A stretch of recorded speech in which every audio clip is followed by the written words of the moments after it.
Episode 191 of Wheel Bearings is packed. We're driving the 2021 Mazda 3 Turbo, Toyota Highlander, Lincoln Nautilus Black Label, and 2022 Acura MDX. We talk Mazda MX-30, GM adding cloud maps to OnStar, Brian Swanson, chief engineer of the Chrysler Pacifica, talks vans with us, and we even answer some of your questions. Plus, we finish with an important announcement about the show.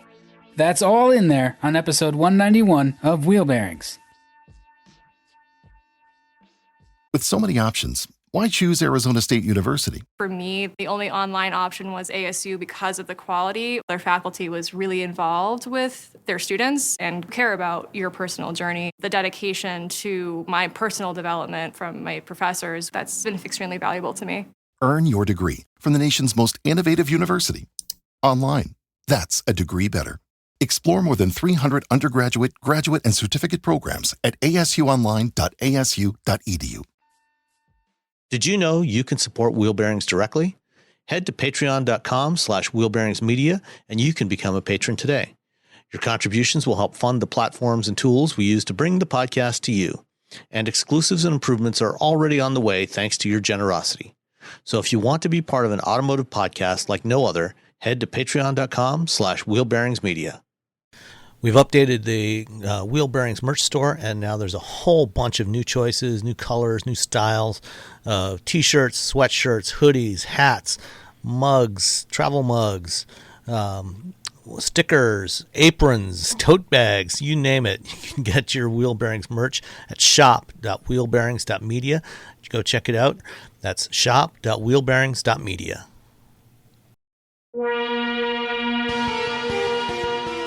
This is Wheel Bearings. I'm Dan Roth from, we should talk about that later. But carry on. I'm Sam Abu-Al-Samad from Guidehouse Insights. And I'm Nicole Wakeland from, what did I do this week? How about Last Napa week was Know-How? Auto Vital. Auto Vital. So how about Napa Know-How blog? How's that? Works. Perfect. Napa Know-How. Napa Know-How. Yeah. I just love the ads. Like, we're going to punch you in the face for 30 seconds. Buy parts. What is Napa Know-How anyway? Yeah. Read my stuff and you'll find out. Okay. Okay, well, how do we get to it? Where's the link? Napa Know-How blog. That's literally it. Napa Know-How blog. Like, you can type that. Okay. .com on the end. Do you need to say that in All right. 2021? .com. Yeah, we're good. All right. So carrying on, this is wheelbearings.media. I don't know what you get. It's if you go to actually Wheelbearings. napaknowhow.napaonline.com. Well, if you just type Napa Know-How and use your Google Foo, you will find it. Yeah. Well, that's what I did, and it came to napaknowhow.napaonline.com. But it got you there. Enough of that nonsense. Let's move on. Well, let's talk about cars. What are we driving? Who wants to go first this week? I'll go first. Okay, fine. Oh, fine, we got a whatever, tie. Fine. No. You can go first, Sam. So I had the Mazda 3 Turbo, the 2021 Mazda 3 Turbo, and I don't know, about a month or two ago, talked about the Mazda CX-30 Turbo. This is basically the same thing, but lower and with less rear quarter visibility. But, you know, it's my personal preference. I mean, I like the CX-30, but I am a low car person, not a crossover-ish type person. It's got the lovely Mazda 2.5 liter turbo Skyactiv G engine with 250 horsepower, about 270 foot-pounds of torque. This is a great car. I mean, I remember driving the last Mazda Speed 3, which had roughly about the same performance or same output, but it was rather an uncivilized beast. If you ever want to know what torque steer is, just find somebody with a Mazda Speed 3 and take that for a little spin. Just get it on a straight piece of road and then stand on the gas and drop the clutch and, hold on to that steering wheel really, really tight. Otherwise you're going to be in the ditch. Or if it just revs up when you drop the clutch and nothing happens, you now need a clutch. Well, there's that too. Yeah. Or a half shaft. Either way. Or half shaft. Things will happen. I've had that happen. I've actually had a half shaft snap on me. It was on a personal car or media car? It was on a development vehicle back 30 years ago. It was that W body with the small block. No. It was actually something that was nominally called the Tora van. But most of us that worked on it actually called it the Turbo van. It was one of the early development mules for what eventually became the Ford Windstar. They took Dodge Caravan body shells. Roush built up half a dozen of these for Ford, one of which we had at Kelsey Hayes for ABS development. And they modified it. They spliced in about 6 inches ahead of the firewall because they put in the Ford 3.8 liter V6 at those days, Chrysler was using the Mitsubishi 3 liter V6, which was a 60-degree engine. The Ford V6 was much wider, so they had to stretch the nose. The SX V6 is a 90-degree. And I remember the first time I saw this thing, it was kind of weird looking because the track wasn't quite right, and they also stuffed in the instrument panel from a Taurus. It had a bunch of Taurus bits on it. But anyway, I digress. Right off the cliff every week. The torque steer problem that was endemic in the Mazda Speed 3 is not at all an issue in the new Mazda 3 Turbo because, among other things, the Mazda 3 Turbo is standard with all-wheel drive, which makes it much more balanced. You're spreading that power output amongst the all four wheels instead of only to the wheels that also have to do the directional control. And I think that's, for cars like this, that's generally a superior option. There are some companies that have done a remarkably good job with putting that much power down through the front wheels, most notably Honda on the Civic Type R, 307 horsepower through and front wheel drive. It's amazing. But I really like the Mazda 3 Turbo for all the reasons that we've talked about before, why I like these modern Mazdas. It's not the boy racer type of car that the Mazda Speed was. It's a very grown up but quick, nimble, agile car. I like the way it looks, although, I personally think that all of them should be painted Soul Crystal red. None of this is gray color. The red is so pretty. It is. The polymetal gray metallic, just it loses the best parts of the car's design, the shape. But other than that, so you had the hatch or the sedan? The hatch. I think the Turbo is only available in the hatch. Only in the hatch. Okay. And personally, I think any car that size or smaller, I would always recommend going with a hatchback instead of a sedan if it's available, because having that big opening in the back, it gives you so much more flexibility. When you've got sedans of that size, you typically only have 12, 13 cubic feet of cargo space in the back. And then, you can fold down the back seats for longer objects. But the problem they have, because all modern sedans have this fastback coupe-like profile, you inevitably end up with a very small trunk opening. So even if there's a reasonable volume inside, there's actually a very small opening to get stuff in and out of it. But with a hatchback, that problem is no longer there. I ran into that. I discovered that with our S60s, and I invented an entire new class of swears. Oh, did you? Trying to put yeah. Lots of portmanteaus, just, mashing all kinds of other vile words together because it's really frustrating. Yeah. You're like, there's space in there. I know there is. Just get it in there. Yeah. Right. I can't fit anything through here. So, yeah, the hatch is definitely the way to go. So, in terms of competition, this seems like a really natural GTI competitor. It is. The one thing it lacks relative to the GTI is the option for a manual transmission.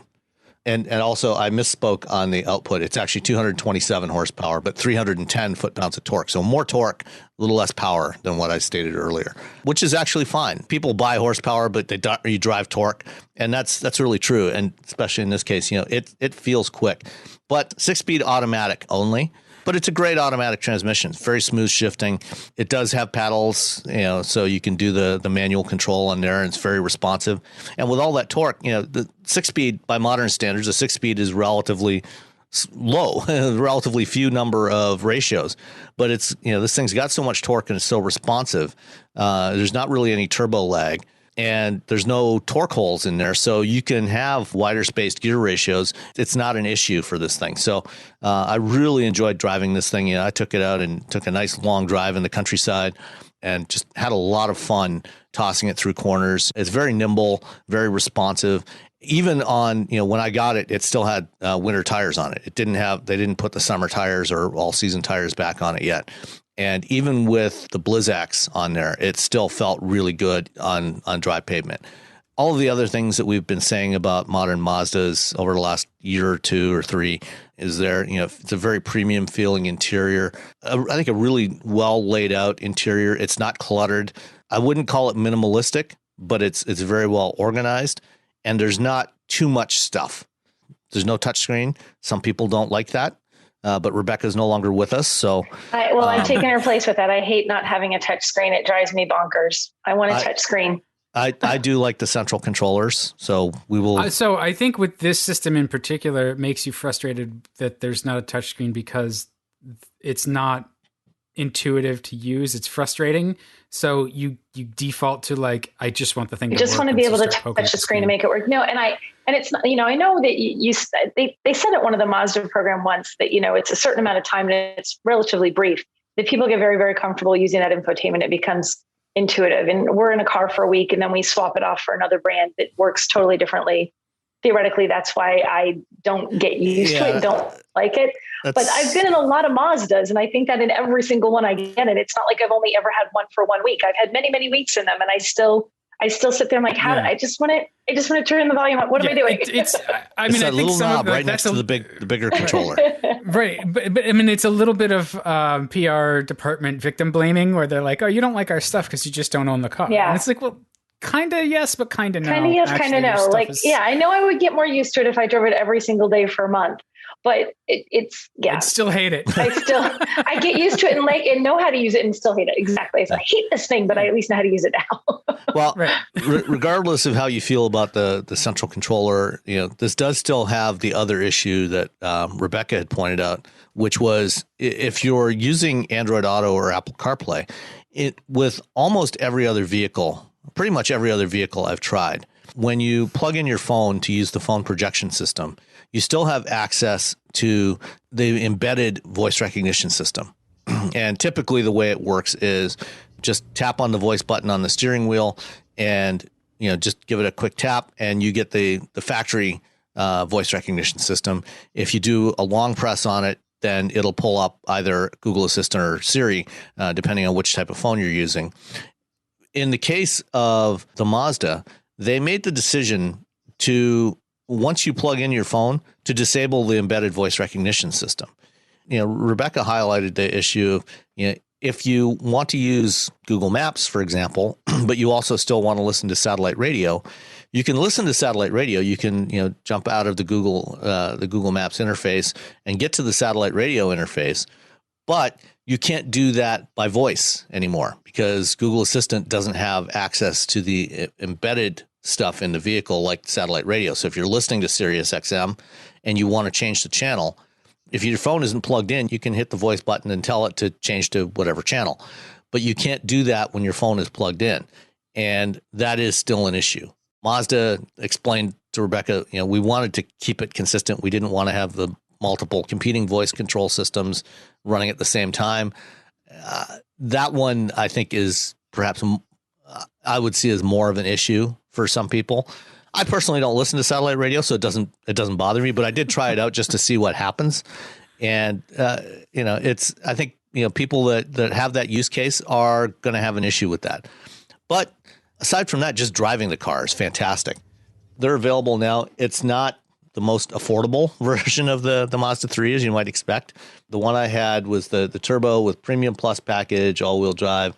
It priced out to $34,820, including the $945 delivery fee, which for a compact hatchback seems on the high end. But then that is all the money for all the car. Yeah, I mean, when you compare it to other vehicles, similar segment and similar performance level, like a GTI or a Civic Si or something like that, you're going to be in that same price point. They're all getting up into that mid $30,000 range now. Mazda has done a good job of making their vehicles feel more premium. As they try to go for a little bit higher margins because they're not the highest volume brand out there. And I think that they've really succeeded in that. And the rest of the industry has, at least price wise, has followed them into that same space over the last couple of years. But I think in most cases, they don't feel as premium as a Mazda does at, what is roughly the same price point. I think that this is definitely one worth considering if you want a quick compact hatch and you don't necessarily feel like you need a manual transmission. But, if that's the case, what is wrong with you? But if you can live with an automatic transmission, I think this is one you should really drive and consider. Yeah, I liked it. And you know what you were saying about the sort of not luxury car, but kind of sort of luxury car. I think Mazda does an unbelievable job of that. Their cars always feel like you're getting into something, even though you're saying like the price is creeping up. They always feel like they should be more than what you're paying when you just take a look at the interior, whether it's the base trim or the top trims. The interiors of their cars are much like that red paint, are beautiful and always feel very upscale. Yeah, I mean, if you took this, and you compared it against, an Audi A3 or a BMW 2 Series, this feels, in most respects, like it's in that same class with those, those brands that we think of as premium brands. Right. Well, to be honest, Mazda has sort of captured the spirit of those older BMWs to a large degree. They drive with that kind of verve that BMWs don't necessarily all drive with anymore. And they feel premium, like you said, so they have that character that we all kind of fell in love with back in the 80s, 90s, and early 2000s. BMWs and Audis, they just feel like those cars. And so that's really attractive from a driver perspective. They're fun to drive and they're nice places to be. Where I think BMW in particular has gone, I don't know where they've gone. Their cars have gotten big. It's all about the grill now. Oh my gosh, the grill. Which, look, the grill is fine, and I'm sure it's not. It's like these giant beaver teeth on the front of the car. It's not fine, Dan. It's not fine. I mean, there's only a couple of models and like very specific models of their lines. Like there's a very particular 3 Series that's going to drive really well. The rest of them are going to be like, okay, essentially it's their high volume car, and it's not really distinctive other than the badge. And they do that for each model they make. There's a couple of really special ones that still have it, and then the rest of them are just like, eh. And that's disappointing, where what we've seen with Mazda is like they've sort of flipped it, right? Like where every car has that special thing. You don't have to buy the most extreme to get the fun. And I think that's what I like. I think Mazda, it's like they're also having that luxury vibe, that sort of fun to drive thing. Somehow Mazda's managed to shake this sort of stodginess almost that like BMW and Audi have embraced, whether they meant to or not lately. Mazda is still the fun one. Mazda's like, yeah, we look good. Yeah, we have a nice interior. Yeah, we're fun to drive, but we're not full of ourselves to the point that we're a luxury brand and we're fancy. Like, we're having fun with it, which makes them different. Why so serious? They don't use the zoom tagline anymore, but their cars are still infused with that. With a zoom ethos. Yes. Yeah. And just look, I'm looking at the BMW website right now, a 228i front wheel drive 228i, same performance, 228 horsepower, starts at 35,700. The all-wheel drive, which is more comparable to this, starts at 38,000, and similar for the Audi A3. They're similar sized vehicles, similar performance levels, and they're starting where this one is ending up. And so I think that from that perspective, if you're looking for something in that class, this is really a car that you should be considering.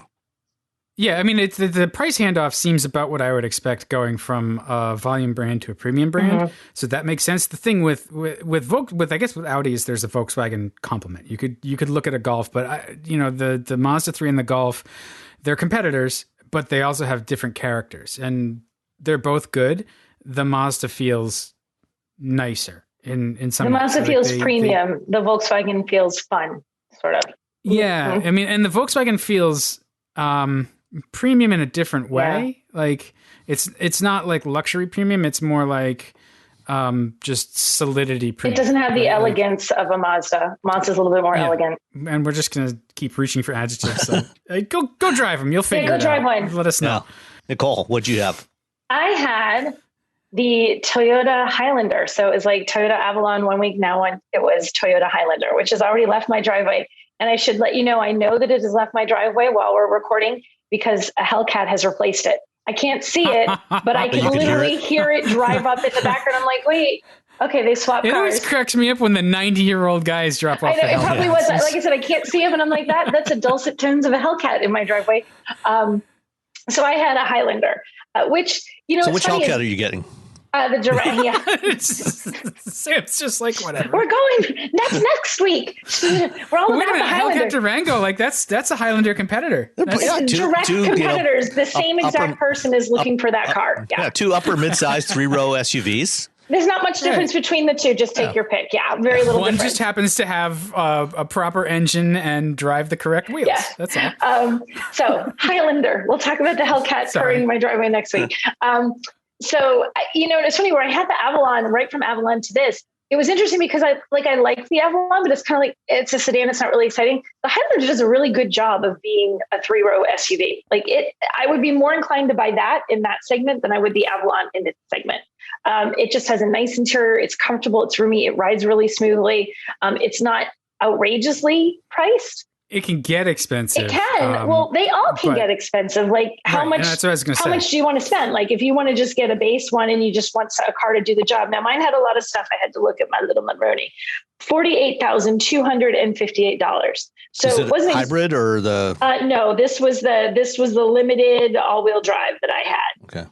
Okay. So you're going to pay that for anything that basic size in that class with that kind of equipment, like that trim. Exactly. So it's not, so you get a lot of car for it. It's not a fancy interior. It's definitely not like, you're driving, it's Toyota. How's that? But it feels better than the Avalon. The Avalon sort of had this sort of almost like, I'm trying to be upscale and fancy and I'm not really getting it.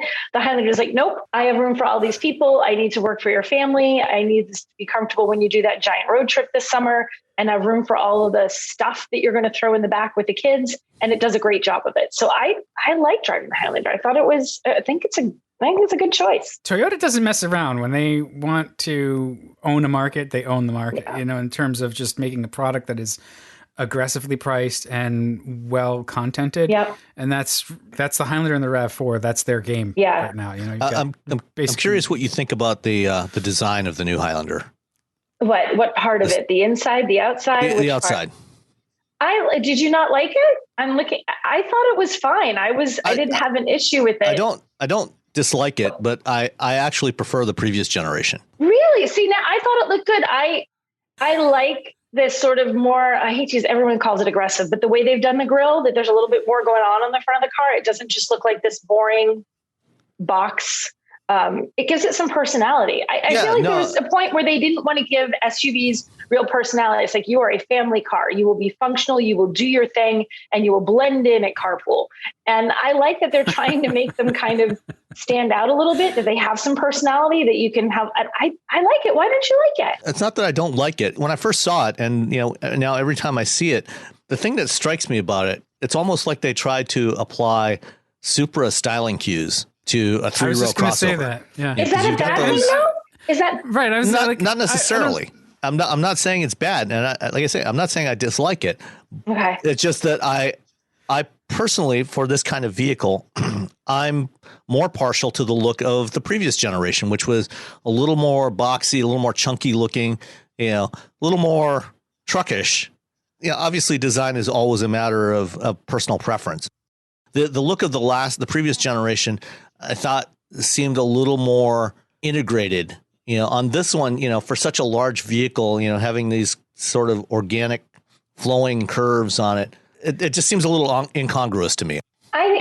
The reason I like it is I get what you're saying, Sam, about the sort of boxier styling of the previous version, which has its own appeal in this sort of like rugged, tough kind of thing. I like that they're making these big SUVs be something sporty looking. You can only be so sporty. You're carrying, 7-8 people. You're a great big piece of, metal.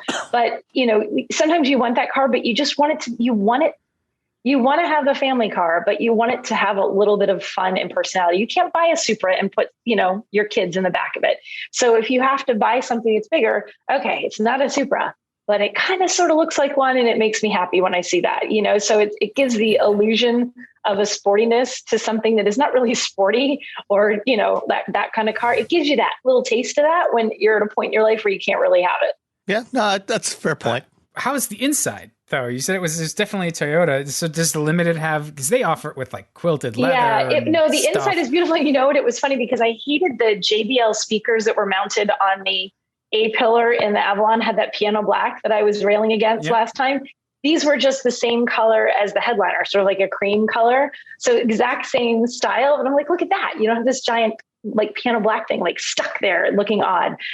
So I think the interior is better on this one. It was upscale in a different way. It was just like quality materials, and it doesn't try to be flashy. Like I feel like with this one, they're trying to make it comfortable and look good and not make you feel like you're just getting some, utilitarian toaster to take the kids around in, but it doesn't go over the top. Like we're going to put shiny black everywhere just to make you think you're in something fancy. It actually looks more cohesive to me, and it works, and it's super comfortable. It's a really comfortable vehicle to drive. Rebecca's biggest thing was always, there's no place to put my phone. This has like a little cubby for the phone and the armrest. It does. It had a little armrest cubby situation going on. So yeah, there's spots to put your phone. There are spots like wherever you need to put whatever you have in your hands when you sit down, there is a spot to put it. Like there's so much random little cubby storage, which is honestly perfect for a family, because you walk in the car and you could have your keys in your wallet. And maybe you got your phone because it fell out of your pocket and your kid handed you something and you're like trying to sit down with all this junk in your hands. There's a spot to put it all right away. So that's why I love the big cup holders right there. Yeah, they're not really for cups. They're for all of the stuff your kids hand you dump right there. Yeah, I find a lot of bobby pins after dance class. Hair ties. Yeah. Mine were always full of hair ties, the random hair ties. But I think that's the thing with a family vehicle as well that tends to get missed is the thoughtfulness of the design and how it just integrates with your life is something that's hard to catch in a review unless you are a family style of reviewer, right. I guess. If you've got kids and the dog and you're using it to do school pickups and all that stuff, like all of a sudden you're finding all of those things like, oh, they thought about this. Somebody was here first and they gave it, third row charging ports and cup holders, or, they gave it just like you said, places to put your stuff. That feels really good. How is it in that respect? Does it feel like if you climb into that third row, it's going to be like a penalty, or like I think the third row is a little bit of a penalty box, no matter which vehicle you get into. But on the scale of penalty boxes, this one isn't that bad. I mean, you can get back there. My daughter was back there. She's a teenager. She's like 17. So, not a little kid. She climbed back there. It wasn't horrible to get back there. It's comfortable. I don't know that as an adult, I'd want to do a road trip in the third row. But if you're taking me on a shorter trip, certainly it's not something you feel like you have to be a contortionist to get back there, and you don't feel like you're being punished over every bump. It has a really smooth suspension system for a great big SUV, so it's comfortable. And you do feel like even when you're there, there's still places to put stuff. You don't feel like when you sit in the third row, suddenly you're just sitting there with everything on your lap because there's not a single place or any room. So there's a little bit of room for stuff. But I think it's a thoughtfully designed car. I think you can see the utility for families. You can see how easy it is to live with as a family. I think they, when they talk about cargo space in these, everyone's like, yeah, you need stuff. You need room for your kids' stuff. But what you're saying, Dan, when you actually have kids, you realize how often you're running in and out of the car and suddenly everyone has a book bag and she's got her stuff for dance class and he's got his sports stuff. And even as they get older, they're walking in the car with all this stuff. And if you don't have a place for that, it's chaos when you go to get out of the car because suddenly everyone's looking for their things and you don't know where you put anything. So I think thoughtfully designed is a good way to describe the interior. Yeah, I would say the third row of this one is definitely better than, for example, the Explorer, which is a similar sized vehicle on the outside, but that third row is definitely a lot tighter in the Explorer than it is in this one, or the Kia Telluride or Hyundai Palisade, similar. They're more similar to this one. Yeah. No, the Palisade and the Telluride is like my favorite 3-row SUV of the moment. I love that thing. But yeah, those are all vehicles that you could ride in the third row. You can use all the seats for the family. It's not just one of those like, oh, I got to bring a couple extra kids. I guess I'll use the third row and torture them putting them back there. If you had to use that third row every day, if your family's that big, if your life is that busy, you could do it. And it's not going to be like a debate about who gets stuck back there this time. It's not torture to be back there. And they do a good job. The Explorer always surprises me because I feel like it looks huge to me on the outside. Like it looks bigger to me than every other car. And then you get in that third row. It's like, what happened? Where'd all the space go? Where'd that all go from the outside? There's so many cars now are just so chunky on the outside. And then you get in, you're like, There's just nothing here. Right. Like you're like, where did that go? It's like a reverse TARDIS. It's like smaller on the inside. Yeah. I don't know what happened. Reverse TARDIS. That's excellent. I was on the highway the other day and I saw a new CRV behind a first generation Pilot, and it looked like the CRV ate the Pilot. I was just like, it's so much bigger. And just like physically on the outside, it's so much larger. And the Pilot was never small. Mm-hmm. So it's just kind of one of those things. There's somebody in my neighborhood who's got a first generation CRV. And you're right. It's amazing how small it looks by comparison to a modern one. Yeah. Oh, yeah. It's so delicate. Yeah. So Avalon, no. Highlander, yes. Correct. Is that fair? That's fair. Okay. So, and what did you have for the powertrain? You just had the V6? I had the V6, hybrid, right? Yeah.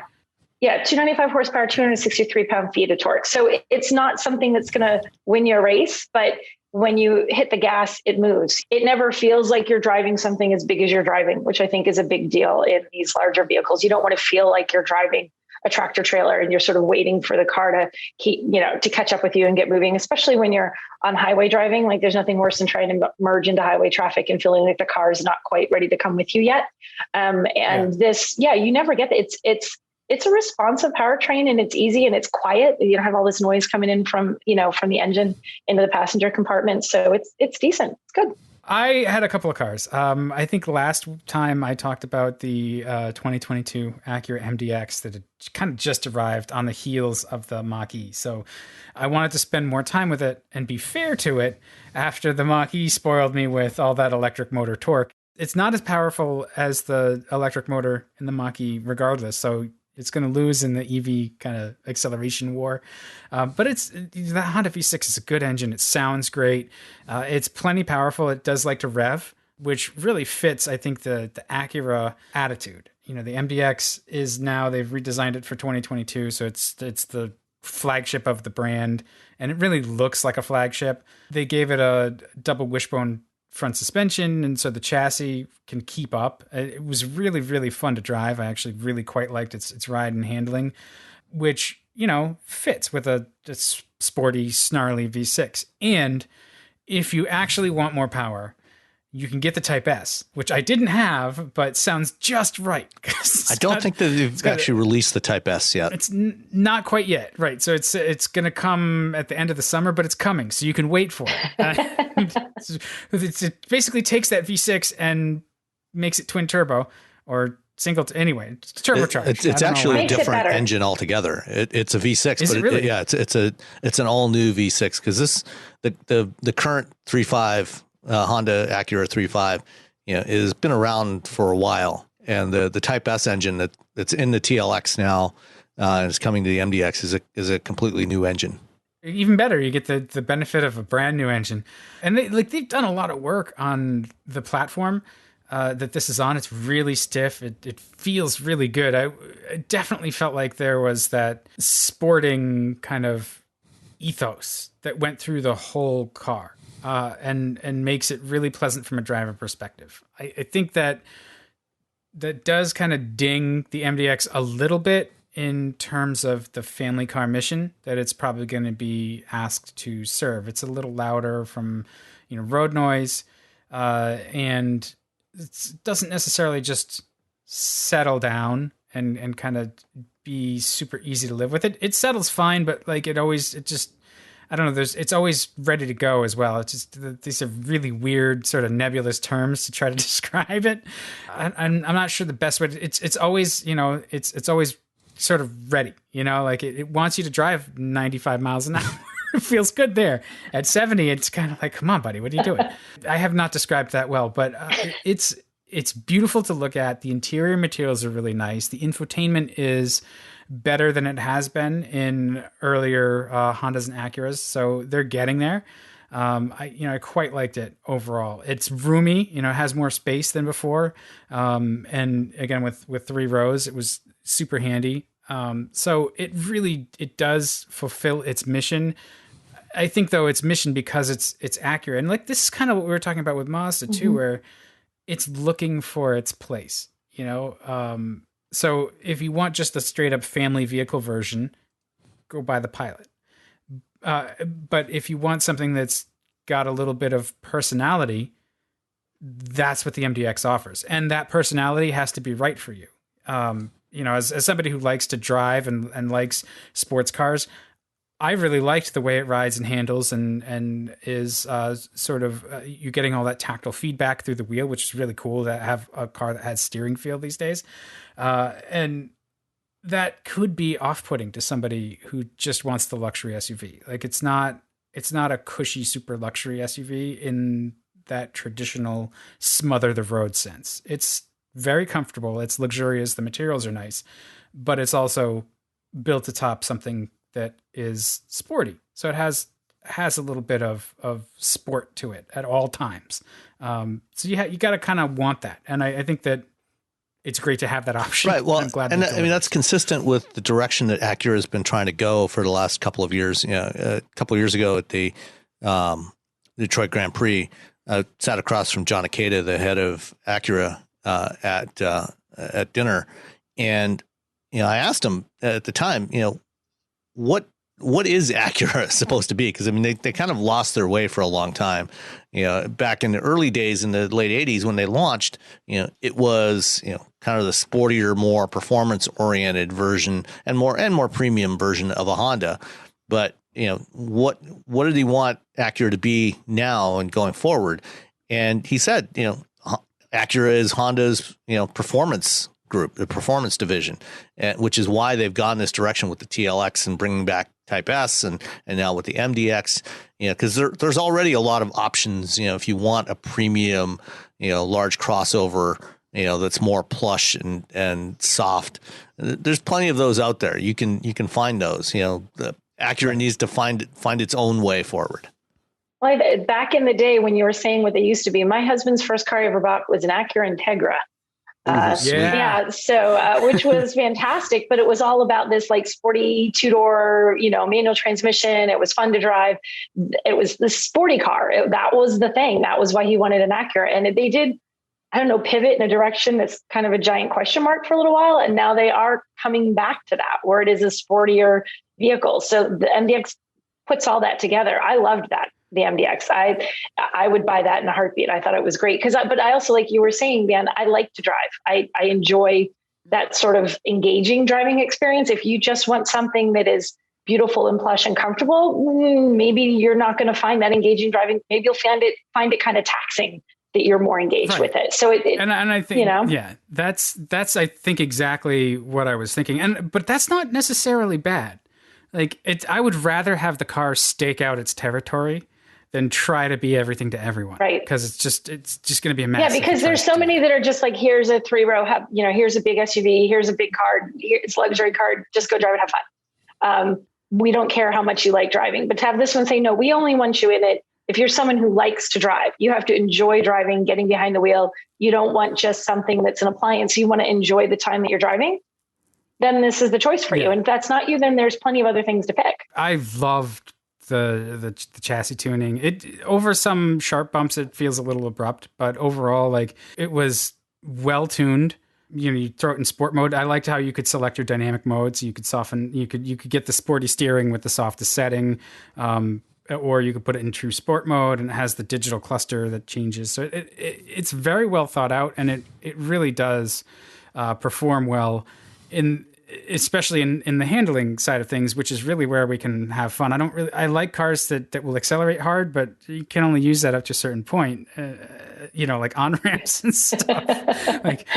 So I would rather have this, like the slow car fast kind of thing, where you're just doing the speed limit, but every curve is like, it's an opportunity to feel all of the components work together, right down to the contact patch on the tire. So I liked it quite a bit.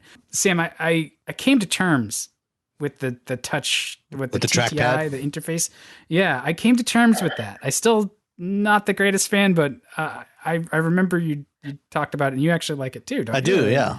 I haven't had a chance to get into the TLX or the MDX yet, but I did like it in the RDX. The trick is you have to remember it's not like your laptop touchpad. Yes, it is very different. Move the mouse and lift your finger. You've got to keep your finger down and like just move around, and then it works, and it has haptic feedback and stuff. I liked it.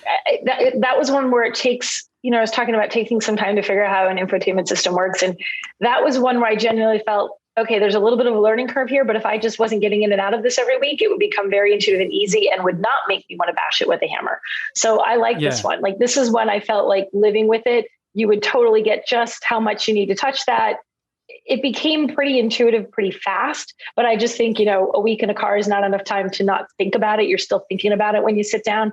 I think this week number 2, you'd be like, whatever, and you'd have it. I liked how they did the new one. I did. Yeah. Well, and you probably had the exact same one. This one was red with a nice tan interior. I want to say that we probably had the exact same one. I would bet. Probably did. We got to carve our initials under. I know. Somewhere we need to hide like a little thing, like Nicole was here, Dan was here. Go in the glove compartment and hide. Right. Like stick it to the top of the glove box. You look underneath. Little Kilroy somewhere. For those listeners that don't remember, when we've talked about the RDX in the past, this trackpad, is different from like you mentioned, your typical laptop trackpad, in that it's an absolute position. So, if you put your finger in the center of it, you're going to see the cursor in the center of the screen. If you put your finger in the upper left-hand corner, you're going to see the cursor in the upper left-hand corner. And basically every point on that trackpad corresponds to the same point on the screen. So it's essentially a remote version of the screen, but because the screen is up higher, closer to your line of sight and kind of out of reach, you get more precise control with it down there. But it's not, you're not like tapping, or scrolling along multiple times to get across the screen, like, for example, on the Lexus trackpad. Well, it has a nice little armrest too, a little hand rest. It's it's metal and like leather wrapped. I quite liked it. So as a driver, the MDX is your huckleberry. You should definitely try that out. And then the next week after, and just briefly, they replaced it with 2021 Lincoln Nautilus Black Label, which tries to be more of that like all cars for all people kind of thing. So it has more power. It's got the 2.7. No, it actually has the 3 liter, right? The 3 liter V6. They don't have a name for the V6, just turbo direct injection or something like that. But plenty of horsepower, so it goes really well. And its chassis tuning is good for like up to about 7/10. So it feels good to drive until you overdo it, and then you realize you've overdone it. and it kind of, exactly. It kind of gracefully lets you back off. Also, it's another one of those cars where you can select like sport steering with the luxury suspension, which is the sweet spot for that, because the steering just gets this nice center, good weight on center, and it'll go track arrow straight down the highway real nicely. The interior on the Black Label, like, just blows me away. Lincoln is doing very nice Black Label interiors, and that was a fun car to have for a week, even though it's old hardware. The Nautilus is not new stuff, and there are compromises for it. I don't fit super comfortably in it. The steering wheel angle was a little off to me and stuff, but I eventually, again, after a couple of days, got into it, and just overall, that's still a good one. It's not as sporty as the MDX, but still fun to drive. So. Yeah, but again, this Lincoln, decided, okay, we've got to find our own path as well. A few years back, and they decided that they weren't going to try to be direct competitors to BMW or Acura, for that matter, and which is smart, because that Lincoln driver, like, they don't want that anyway. Right. That's what I was saying. The MDX, like that kind of car, it's going to put them off anyway. Yeah, it's the Lincoln more about coddling the occupants. Right. It's you're surrounded by beautiful materials. It's quiet, like super quiet. It's very comfortable. It's not a mess to drive, though. Dynamically, it's pretty good. Again, until you push it, and then you shouldn't be doing that anyway. What did you think of the 13-inch touchscreen with Sync 4 in that one? It's responsive and intuitive. I think everybody's kind of getting to that point now, and Ford's been at it long enough with Sync that Sync 4 is pretty well refined. Things are easy-ish to find, and it's not hard to use. Kind of like the latest, Uconnect 5 is coming as well. That's going to be, Uconnect was great, and they kind of broke it a little bit, and now they're redeeming themselves. Sync 4 it was good. I didn't have, it was seamless enough to use that I can't bitch about it. So that's, I guess, is that the best rating for how's the infotainment? I can't bitch about it. Hey, compared to some of the things we said, and that's actually something we didn't talk about with the Highlander, was the infotainment. Yeah, we shall never speak of the Intune. we'll leave Entune Infotainment aside. who shall not be named. We've complained about Entune enough over the years. We don't need to continue bashing that dead horse. The design of the interior really lends itself to that screen in the Nautilus. It's a widescreen format versus portrait, which I liked, and there's enough real estate on there to get everything up there. I mostly used it with Apple CarPlay, so in that sense, it was good. I loved all the controls in the center console and stuff. Like, really well thought out. Like, here's the hard command, or here's the hard controls. Here's other stuff in the screen. This is sort of an idiosyncrasy of sync altogether. When you do something with the hard controls, it gives you the visual in the screen, and I wish you could shut that off. So, like, I don't. Yeah, like it'll give you the little fan up. round circular scale for the volume. When you turn the volume knob, you see that overlaid on the screen. Yeah, you're turning the knob. You're doing that. You don't need to see it. Like, it's either going to get louder or softer, right? Like, either way, I'm going to know. I'm going to get what I want eventually. Well, maybe when they do the next version of Sync on Android Automotive, they'll get rid of that, or at least give the option to turn it off. Yeah. It takes a second to time out too. So, like, if you're trying to do something else at that point, you've got to wait for it to like stop, and then you can go. These are, I know, first world problems. We're complaining about. But they're weirdly the things. The first world problems in a car are the things that once you buy it, you think, oh my gosh, this little first world problem thing makes me wish I didn't buy this car. Like, that's the stuff that drives you nuts. It's the little stuff that gets you. It drives, it goes, it gets you where it needs to be if it's a family, whatever. But if there's some little thing on the controls that you have to deal with all the time, that's the stuff that makes you not like a car. And if you've got to live with a vehicle for several years, then all of a sudden those little irritants, just like being in a relationship with a person, those things, about the way perhaps, the husband, chews too loud, can just drive a wife completely up the wall. Aren't there like Edgar Allan Poe stories about that? Probably. Actually, it does have the 2.7 liter versus the 3. Oh, that's right. The 3 liters in the Aviator. It's not in the Aviator. Yeah. The Nautilus. Either way, that Nano is such a good engine. I'm always impressed by it. Price wise, it's a little higher than the MDX wound up being, or at least starts a little higher. It's like starts at 64. 730, and I don't have the Monroney. But that's also the Black Label that you had. You can get the Select, I think, or I forget what the other trim level is, that are a little more affordable. And like the Black Label is full on. That's a luxury vehicle, no doubt.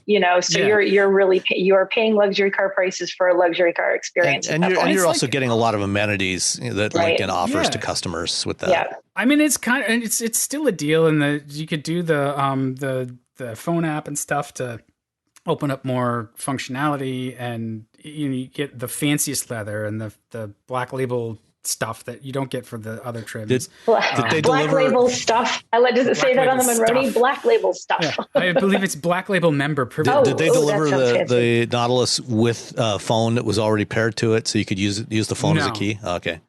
No, they did that here in Michigan. Sort of two sides of the different coin, both luxury, both performance is there, but two different ways to approach it. Neither of them bad. I've quite enjoyed the last couple of weeks.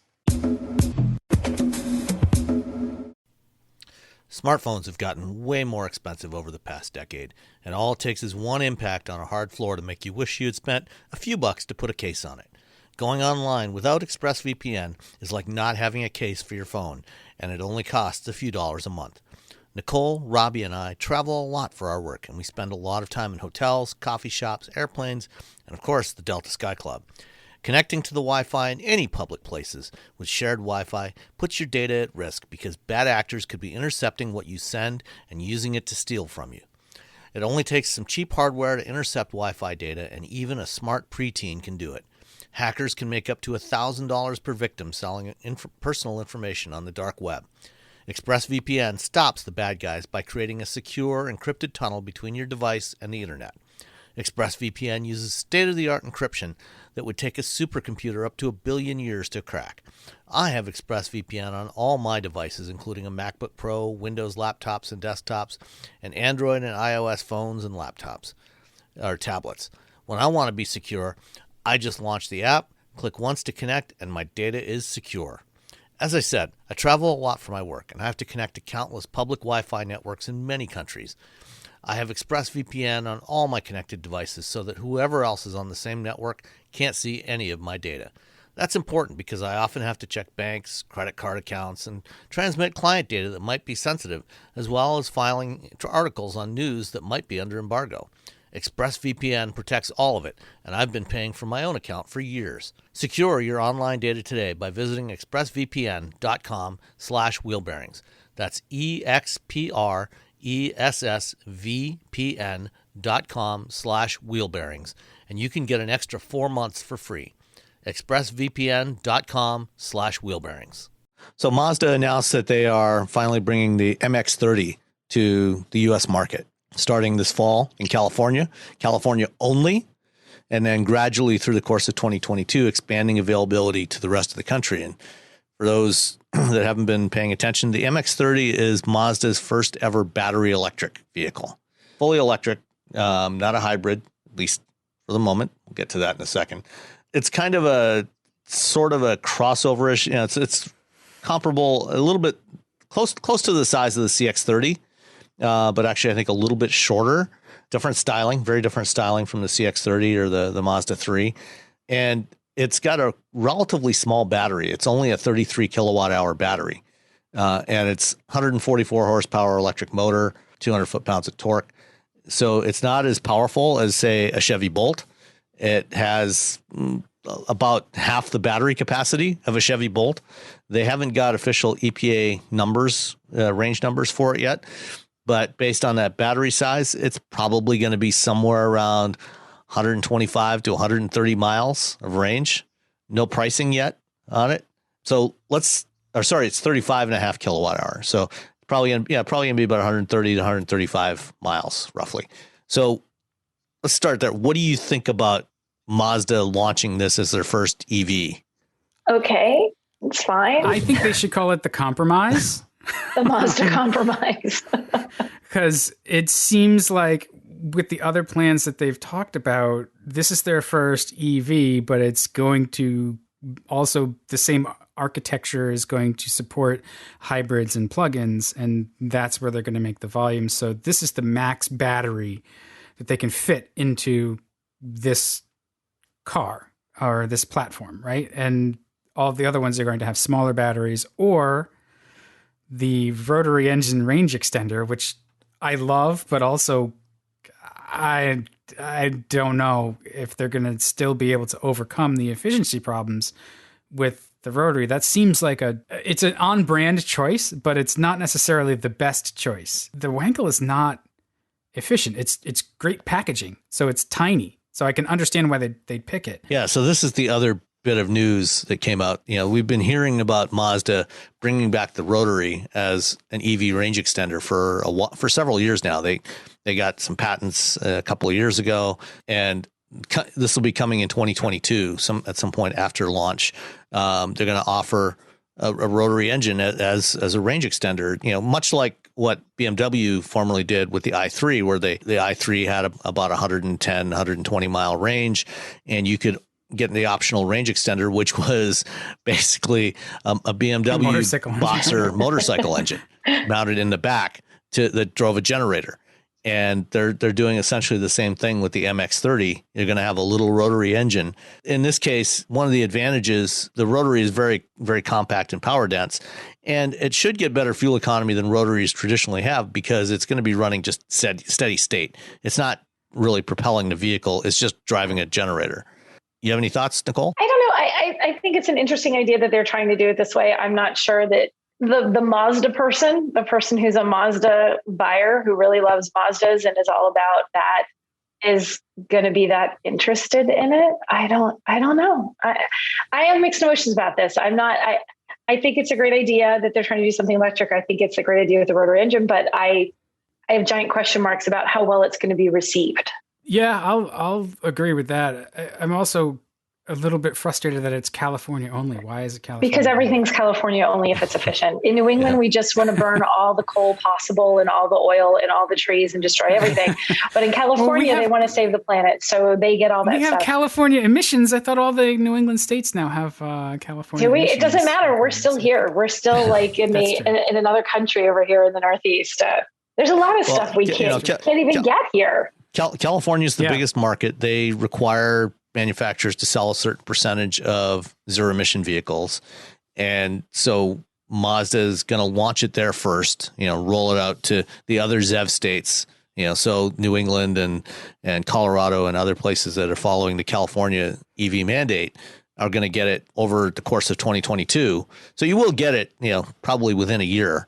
But you wonder how much we're going to, because that's the thing too. And Dan can probably attest to this. Like, it comes out in California. It's out in California. It's coming to you. Oh no, there's one dealer. He has one vehicle, right? And if you want that one, you can buy it. Otherwise, we can order it for you, and you can have that in 3.5 months. It's like we get them here, but we don't really get them here.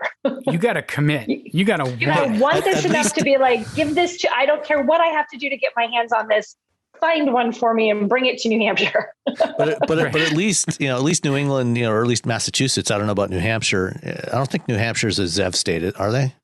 I don't think we are. I don't even know, honestly. I know Massachusetts is, and Connecticut and a few other states there. But at least, you get some of these, ZEV state only EVs like the Hyundai Kona and the Kia Niro EV. Hyundai and Kia don't offer those at all to other states like, say, Michigan. You cannot buy one of those in Michigan. You'd have to go to a ZEV state to buy one and bring it back because we don't have a mandate here, and so they don't even bother to offer it here. Part of the reason for that is they need to have enough batteries to build enough, and there's more demand for these right now in Europe. Particularly because of the CO2 emission standards in Europe, they have to sell many more electric vehicles there than they do here, and they can get a higher price point for them there. So they're basically only shipping enough to North America to meet their regulatory requirements, and all the rest of them are going to Europe. And so that's why only the ZEV states get them. We are, and I just Googled New Hampshire. Not only are we not a ZEV state, when I look it up, all I get are things about our governor, like vetoed this green bill, vetoed that green bill. I'm like, I'm pretty sure the answer is going to be no as I scroll through this. Yeah. We want to chop down those old growth forests and burn them. We are not. So, I mean, I guess the California thing makes a little more sense when you consider the limits on battery capacity, like just battery amounts, availability, and then also you're fishing where the fish are. Like that's where the people who are going to buy them. I think, and you're right. I get the marketing strategy behind this specific vehicle to do it that way. But I always think when they do that, I guess maybe, like you said, because of the constraints of the economy and where they get their credits, you have to. But if you want everybody to start driving those, you have to make it easier for everybody to get them at some point, and I feel like a lot of people don't drive them here for very many reasons. But if you had more of them on the road, if you saw someone driving it, if you saw more of them, it lends to that. Like, okay, these are a thing. They're not an anomaly. They're not weird. Oh, I didn't even know you could get something like this from Mazda. Well, I wasn't going to consider the Bolt, but I'll consider, the awareness of them in places where they're not necessarily getting all these tax credits, I think would help a lot to the adoption of them in general. Yeah. So let's talk about the car itself, which is going to have that Mazda look and feel, right? They're going to have to figure out how to deal with the weight. And so that's something that I'm interested in trying out. Sam, you're probably going to be the one who gets to drive one of these at some point. Yeah. So luckily you are a Miata enthusiast, so you know what that feels like.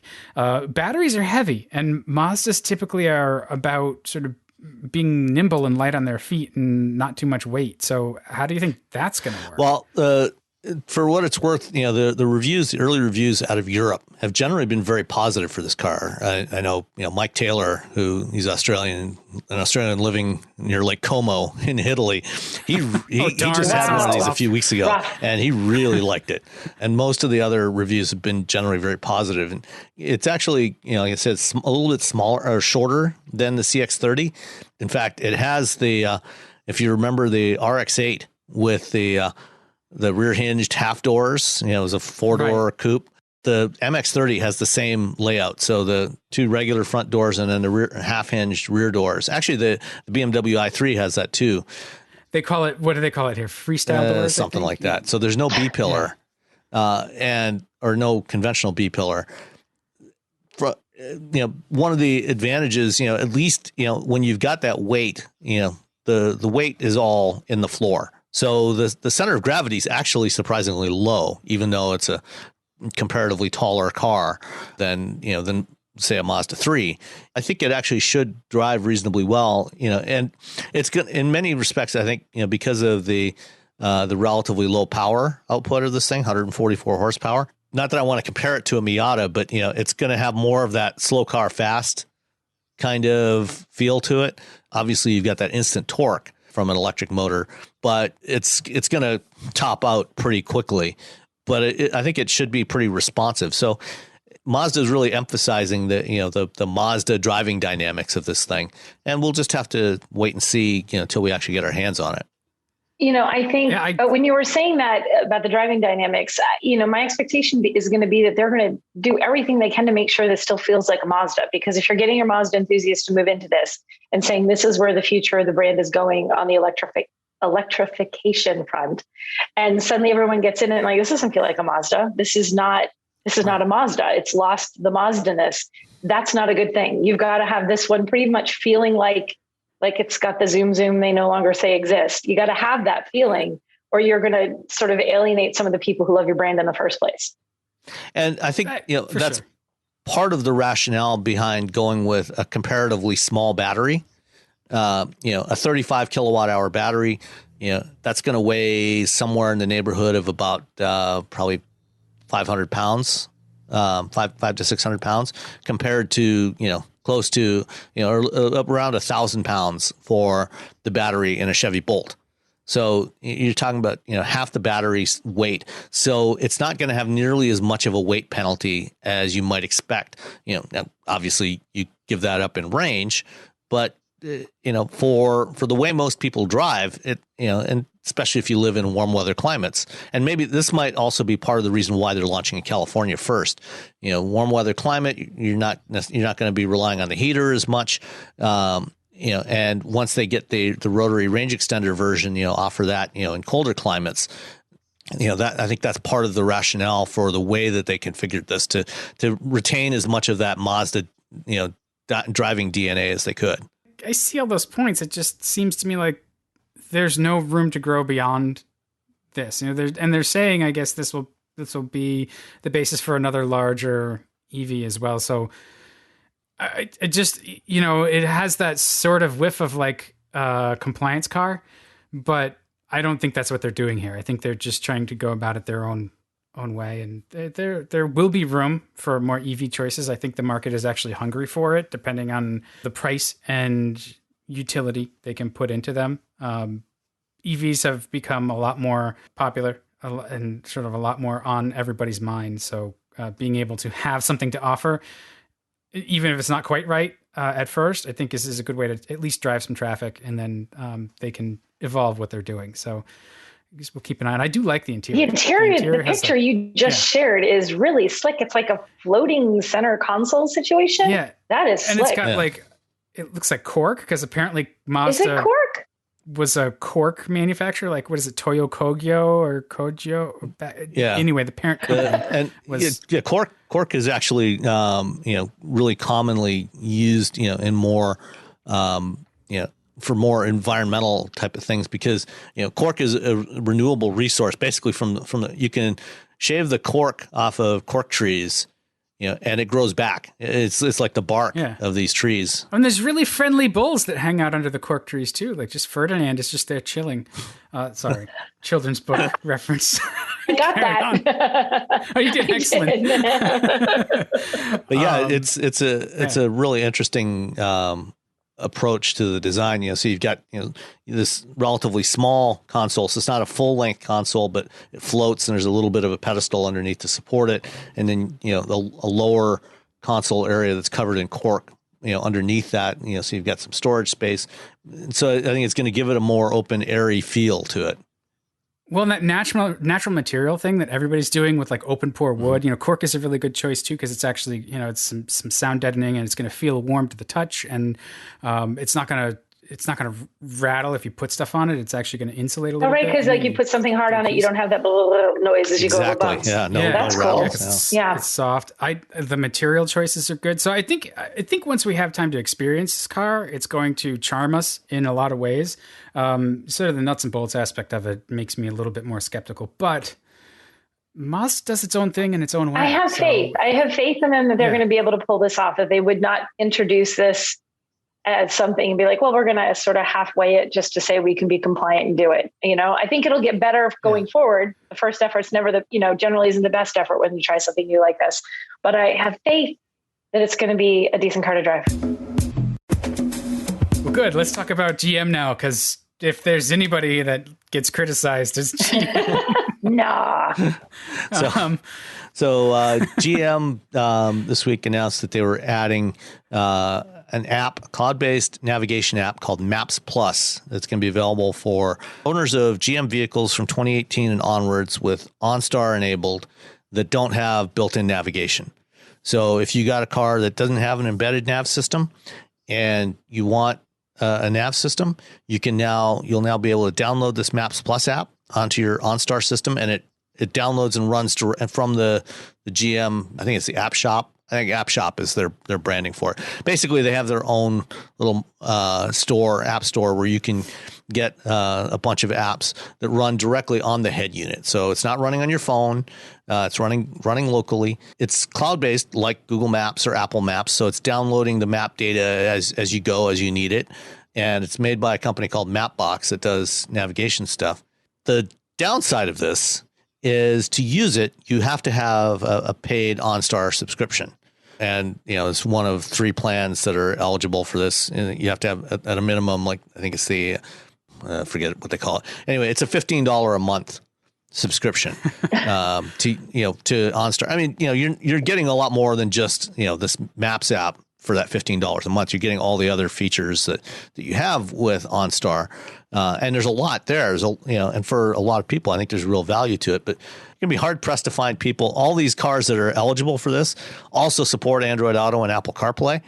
So who's going to use this if you've got your phone with you and you just plug that in or have wireless support? I think no one. I think no one's going to use this if you have your phone, and because I guess you forgot your phone or something, you can use this, but the $15 is just part of it. So it's included in another OnStar thing. Am I reading that right? It's not like an extra $15 for the map thing. It's just so 15 for whatever OnStar. If you have one of these OnStar plan subscriptions for, there's 3 different plans. They're like $15, $20, and $25 a month. So it's the base one. So I guess you'd use it if you have it, but I feel like, who doesn't have a phone that can just do Apple CarPlay, or Android Auto at this point? And for those 3 people that don't have a compatible phone, this is really cool. But I guess, or if you prefer to use, for the voice control on this one, it's using Alexa voice services. So if you prefer using Alexa as your voice interface in the car, and you've got a paid subscription. I do like Alexa better. I mean, like if I'm at home and I ask Alexa to, I just said it and I can hear her in the kitchen trying to answer me.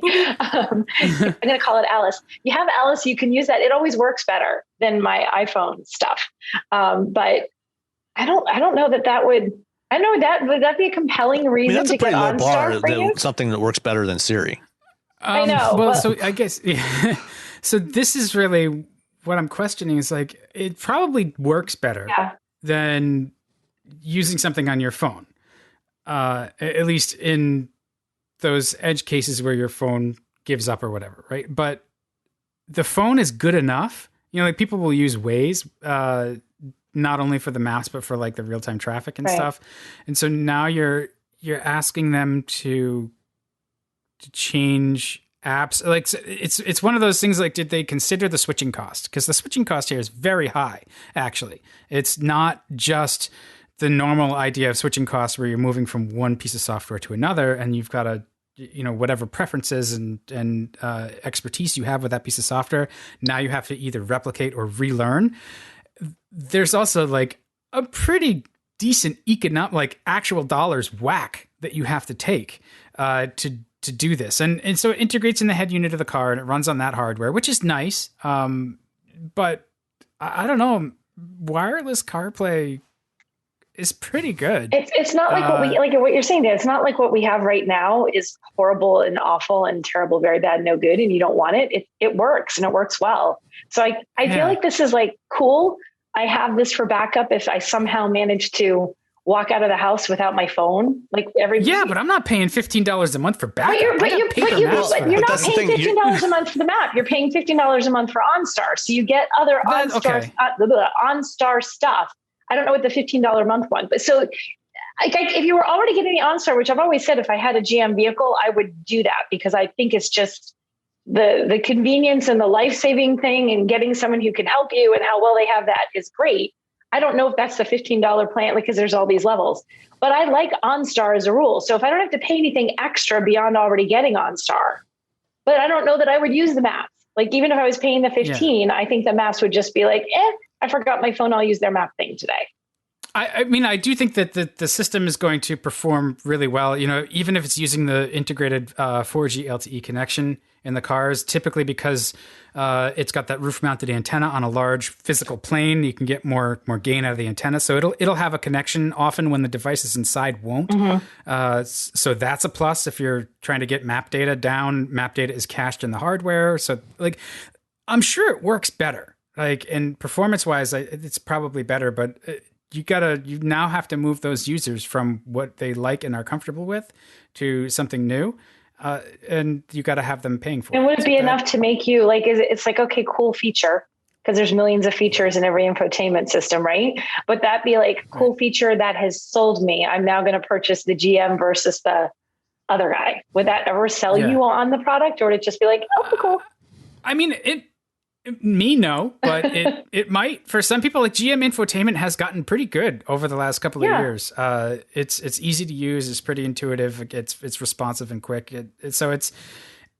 They've done it pretty well. It's not Entune. So, but I was just like, I just turned into Jeff Goldblum in Jurassic Park here. Like you got caught up with whether you could versus whether you should. Yeah, so I don't know. I'm looking at the OnStar plans right now. So with the paid plans, you get things like vehicle diagnostics, dealer maintenance notifications, smart driver, which gain insights about your driving skills that may help you maximize your performance. You paid to get annoyed. You pay for the system to bug the crap. Is this all the $15 one, Sam? Is this for the base one? Okay. Yeah, you also get the voice service. The remote key fob, so you can use the OnStar remote app to lock and unlock your car, flash your headlights, honk the horn, etc. Even when you're out of range of doing the honking the horn with your regular key fob, you can do that through your phone because it's going through the cell network. You get Alexa voice services, vehicle location, remote personalization. So there's a bunch of other features you get. Plus, things like the 911 assist. If you do get into a crash and your airbags go off, it'll automatically call 911, send your location to emergency responders, that sort of thing. There's a lot of stuff that you do get with OnStar capability. And then when you step up to like the higher plans, like the connected vehicle plan. You get other features as well. You can also get up to plans where you can do the if you've got a teenage kid or a young driver in your household and you want to geofence them, and you want to know if they go outside this geofenced area, you can get automatic notifications of things like that. There's all kinds of features that they offer as part of these various OnStar plans. So if you are subscribing to an OnStar plan. This is an extra bonus that you get, especially if you don't have nav built into the car. If you're if you don't have nav built into the car, isn't that sort of like, do you actually have the budget for $15 a month for OnStar? Good point. I don't know. It just seems because you're buying, if you don't have nav built into your car, you're buying the base trim of a more affordable car in the first place. Not necessarily, because a lot of times the built-in nav systems they're on the more, even on like the mid-level trims, they're options. So you may have gotten a mid-level trim, decided not to spend $2,000 or $3,000 on the built-in nav, or maybe it was part of a bundled as part of a bigger package that you decided you didn't want all those other features. So, I think that there's reasonable instances where that may be the case, but the other thing to consider when you get built-in nav, if you want app updates to your maps, there's a pretty significant cost associated with those, and maps can get out of date. Right. I paid $100 for the upgrade for the Uconnect in our Jeep, and that's 2013, and it's a real pain to actually update it. So you got to update the OS, and you got to. Yeah, so with this, you've always got fresh maps. So you spent $100. Yeah. When was the last time you updated it? You said you have a 13. Is that you're doing that every year? Are you doing? No. I'm like, this is the 2020 upgrade. So okay. Even then, there's like a new one. So I went from 13 to 2020 without updating the maps. Yeah. So that is a thing, but like your phone has it. No. Yeah. And so, I mean, if you're using your phone, you probably don't need this. But if you are subscribing to OnStar, this is a nice extra bonus. So I kind of feel like it's cool, but it's not enough to like change what you would spend or what you would buy. You're just like, oh, I have OnStar. It has this now coolness. Is it included with part of the, like, when you buy a new car, you get OnStar included for X amount of years? Is this included in that as well? Yes. So, when you have that trial period, it's also part of that, I think. So that's a way to get people hooked. Yeah. Let's do the questions first, and then we'll hit the interview. So first one, Robert Grace asks, I have a philosophical question for the three of you. I have an answer to this question, but I'm clearly biased in my outlook, and I want to hear your collective opinions. Well, we always have opinions. Question is this. Absolutely. When do I advise a friend who is considering a new car purchase to drop all consideration of internal combustion vehicles and only buy an EV? Importantly, this discussion is limited to those friends who plan to own their vehicle for 3 to 5 years and who own their own homes or are able to have an L2 charger available to them at work. So an L2 available either all day or all night or both. I believe this to be about 75% of the U.S. population, but I'm not sure. The answer is now, or at the very least 6 to 12 months from today, when there will be a... This is his answer, This is his right? answer, His answer is now? Right, okay. So I think that the obvious advantages of EVs, better driving characteristics, lower cost of operation, higher reliability, and reduced environmental impact will make them the choice of most, which will rapidly drive down the resale value of used ICE vehicles, probably significantly. When you factor in the massive auto manufacturers' investments, new governmental incentives, which seems likely, and the rapidly expanding charging infrastructure, my answer seems like a no-brainer. My bias is obvious. I own 2 EVs and have 30,000 miles of EV driving experience. What do you three think, thanks to the podcast? When do you advise someone to drop all consideration of ICE vehicles? I don't think anytime soon would I drop all consideration of ICE vehicles. Like write off every single one. Like, no, don't do any of them. You have to buy an EV. I don't know. I don't think soon. I think it's not dependent on the availability of the charging and what the infrastructure is and the incentives, but how you drive.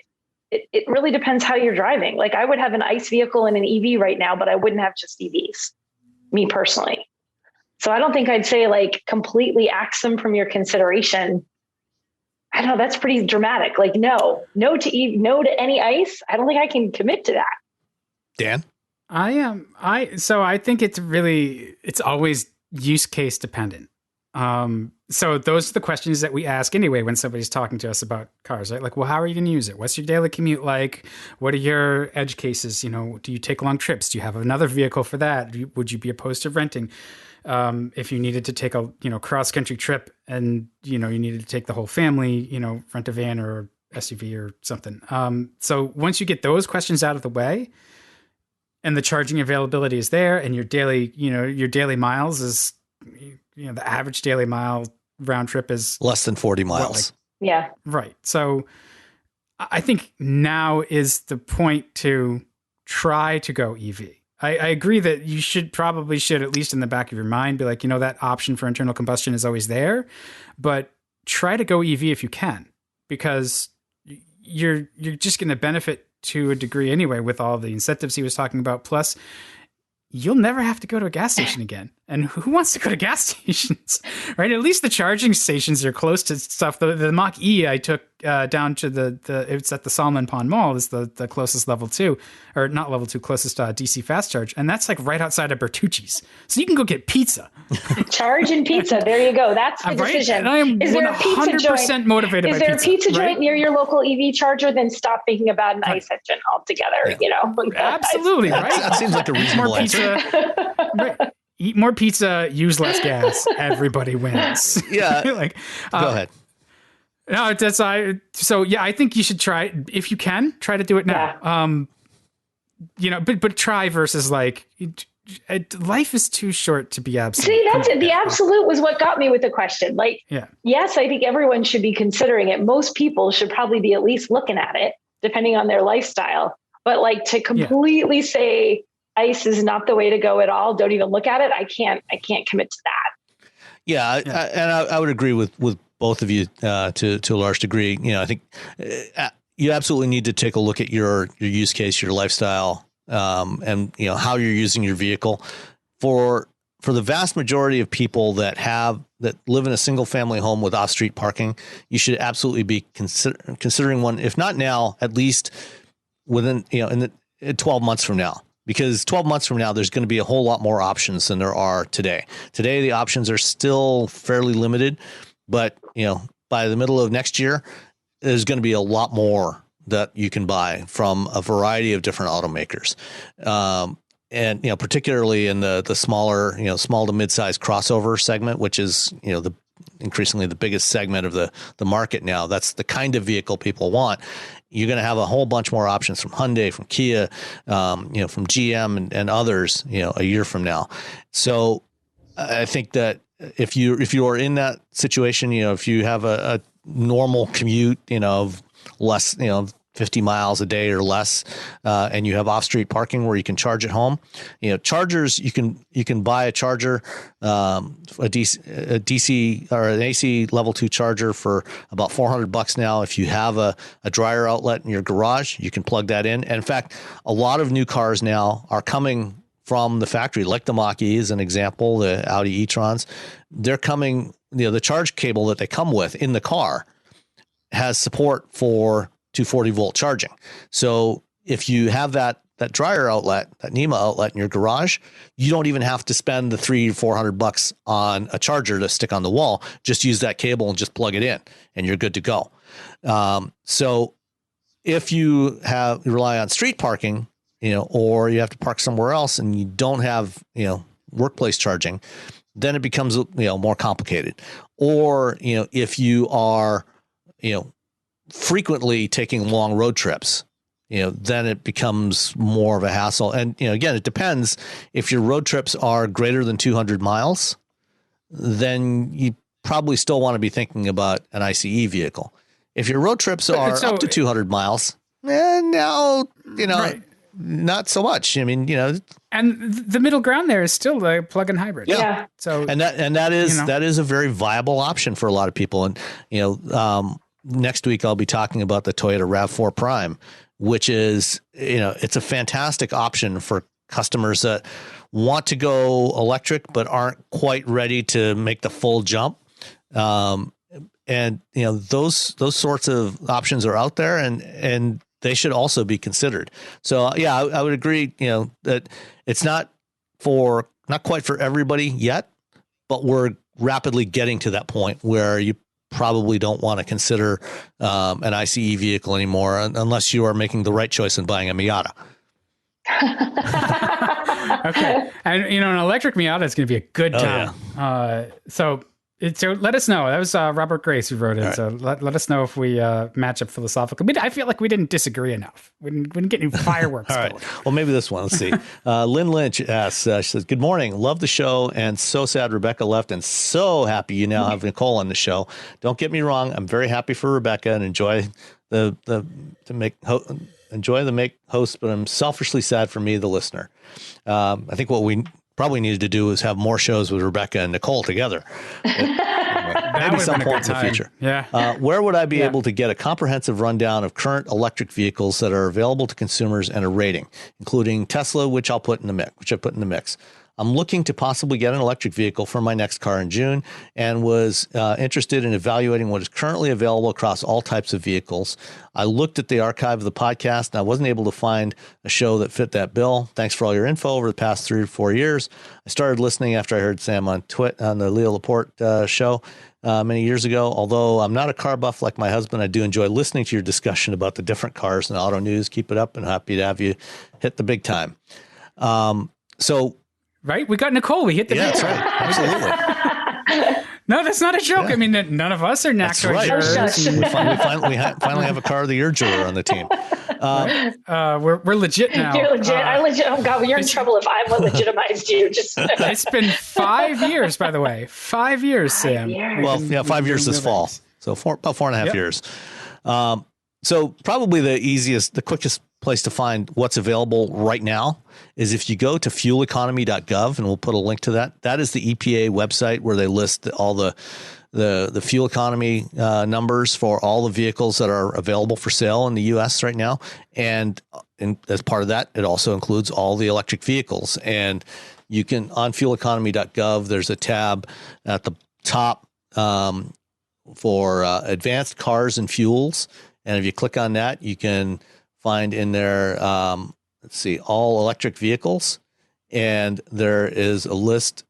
From there, you can click on new electric vehicles, and there's a list of everything that's available, what its range is, and you can compare those. Click on up to 4 of those at a time and do a comparison, and that's probably the most comprehensive list that's out there right now. And if you're looking to buy in June, this is not going to change dramatically between now and then. We might have 1 or 2 more models by June. But this is basically what you've got available today.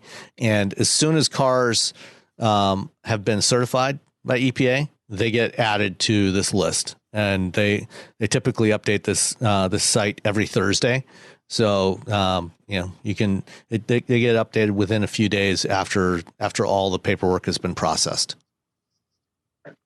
So where do you guys go though for, in terms of ratings, like, or car evaluations? That's, I think, the other aspect of the question, right? Like, a road test or some other kind of, information beyond just the efficiency. Where do you go for that? Well, I personally go, do a Google search for Nicole Wakelin and electric vehicle road test. Thanks. Well, Nicole, where do you go? I'm trying to think, where do I go? It's sort of, I literally was thinking, like, where do I go to look up EV stuff when I need to, like, just see what someone thinks about EVs?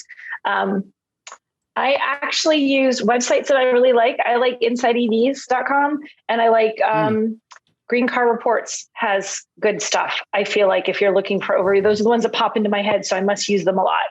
What about you guys? Where do you go when you're looking for EV stuff? Yeah, I wind up looking at Consumer Reports and Edmunds pretty often, and also just searching around, seeing who has what to say. Yeah, and Green Car Reports is also a good choice for reviews of EVs, hybrids, plug-in hybrids. And Edmunds is interesting. One of the things that Edmunds has been doing quite a bit is not just reviewing those cars, but doing real-world range tests. So they've developed a drive cycle, and they actually just recently updated that. They did a real-world range test of a whole bunch of current EVs, the Mach-E, the various Teslas, the Porsche Taycan, and assorted others, to compare what the EPA range ratings were to the real world evaluation, which is a mixed drive cycle of highway and city and suburban driving. And they got some real interesting results, and I'll include a link to that in the show notes to that comparison test. Motor Trend also does real world range testing on EVs. So those, I think, both of those sources for that in particular, Car and Driver also does some as well, is an important factor, because the the EPA label values do not always correspond to how far you're actually going to be able to drive on a full charge on that vehicle. And one particular trend that you may notice from all of these tests from all these different sources, and the same thing is also true if you look at European sources like Autocar has also done a lot of this in the UK, is that Teslas almost invariably fall short of their EPA label values by anywhere from 20 to 30%. So Teslas typically have the highest numbers for their EPA range ratings, but they usually do not achieve those in the real world. Whereas almost every other manufacturer, they overperform in the real world versus their official ratings. And in some cases by a significant amount, like that Porsche Taycan I mentioned, obviously not a mainstream product. It's a very expensive car, but it's EPA rated at like 204 miles of range. But, most of the real world range tests find that it will actually go 280 to 290 miles and sometimes as much as 300 miles or more on a full charge. The Mach-E also tends to overperform, not by as much, like the all wheel drive extended range Mach-E that's rated at 270 can generally hit 300. Cars like the Hyundai Kona, the Kia Niro, and others also tend to overperform by similar margins. So I'll include links to a bunch of those to look at in the show notes. Just keep coming back. Keep coming back to Wheel Bearings and ask us questions. And I have one other one I forgot. I can't believe I forgot to do a shout out to these guys. There's a site that's newer called EV Pulse. That's Bradley Brownell. Yeah, and EV guys, right? Pulse. EV I'm like, what is the one I'm trying to remember? And which is ridiculous because I've done contributed work to them recently. But they have reviews on. Oh no, they're not going to pay you anymore. But I'm like, what is it? I'm like, oh, duh, you've written stuff for them. But EV Pulse has some great stuff, and Stefan Ogbeck does a lot of their reviews, and he gives great reviews. Like he gives like how they feel. He doesn't get too bogged down in the numbers and, you're going to get X number of miles or this, but he really gives you a good feel for what it's like to drive these. And he's got a ton of reviews up there. And so, if you haven't checked out EV Pulse, and they're an EV site, so they have a lot of great information. They're worth checking out too. I will include all of those. Cool. Let's get to the interview. I had a couple of questions about the latest Chrysler Pacifica. I reached out to my friends at Stellantis, and I got a very nice interview with Brian Swanson, who is the chief engineer of the Pacifica and Pacifica PHEV. And my biggest question, which I still danced around a little bit, was like, why haven't you just electrified the rear axle for all-wheel drive? Why did you need a drive shaft? And the system works really well. Don't get me wrong. Like it's a pretty impressive system where it detects slippage and it can move the power from front-wheel drive to the rear axle really quickly. And all of that stuff is good. It's good engineering. It's clever.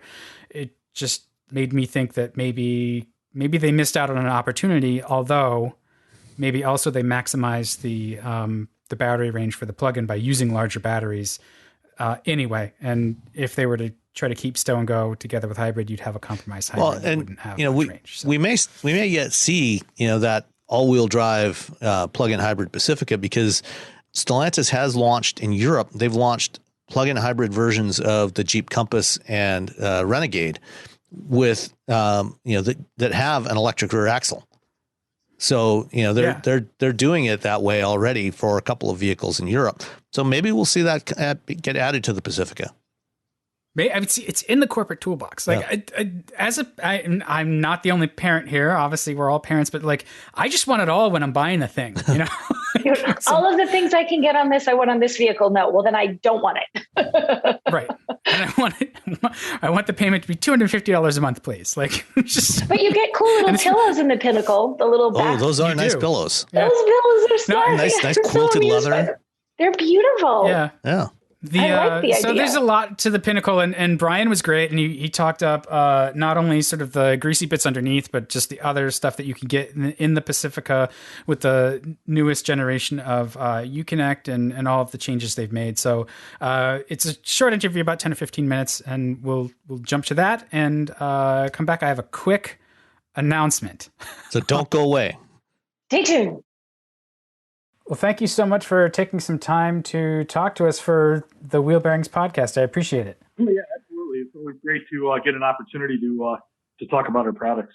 Why don't you start by telling our audience who you are and what you do there at Stellantis? So I'm Brian Swanson. I am the chief engineer for our Pacifica projects. So that includes both the gas and the hybrid applications. Been with the company for about 22 years through various roles within engineering. So in our new 21 model year Pacifica, it's got a lot of great stuff coming in the market. So really excited to talk a little bit about that and some of the technology on the car. Yeah, it was really interesting when we got the backgrounder on it. A lot of what's going on is going on underneath. Are there a couple of goals that were laid out at the beginning of designing the 2021 Pacifica and the changes for it that left you thinking, gosh, how are we going to solve that? You know, to talk about kind of how we got where we are, I guess I want to take a step back and just talk a little bit specifically about the 21 model year and kind of the mission of that particular vehicle, right? So we launched the original Pacifica in 17,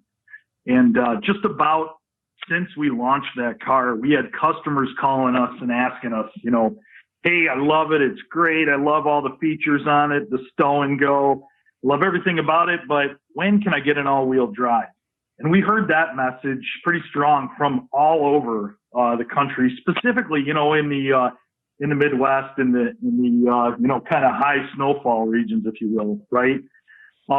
What's really interesting about that, though, was back when we initially concepted the car in 17, we kind of always knew that all-wheel drive would be an opportunity.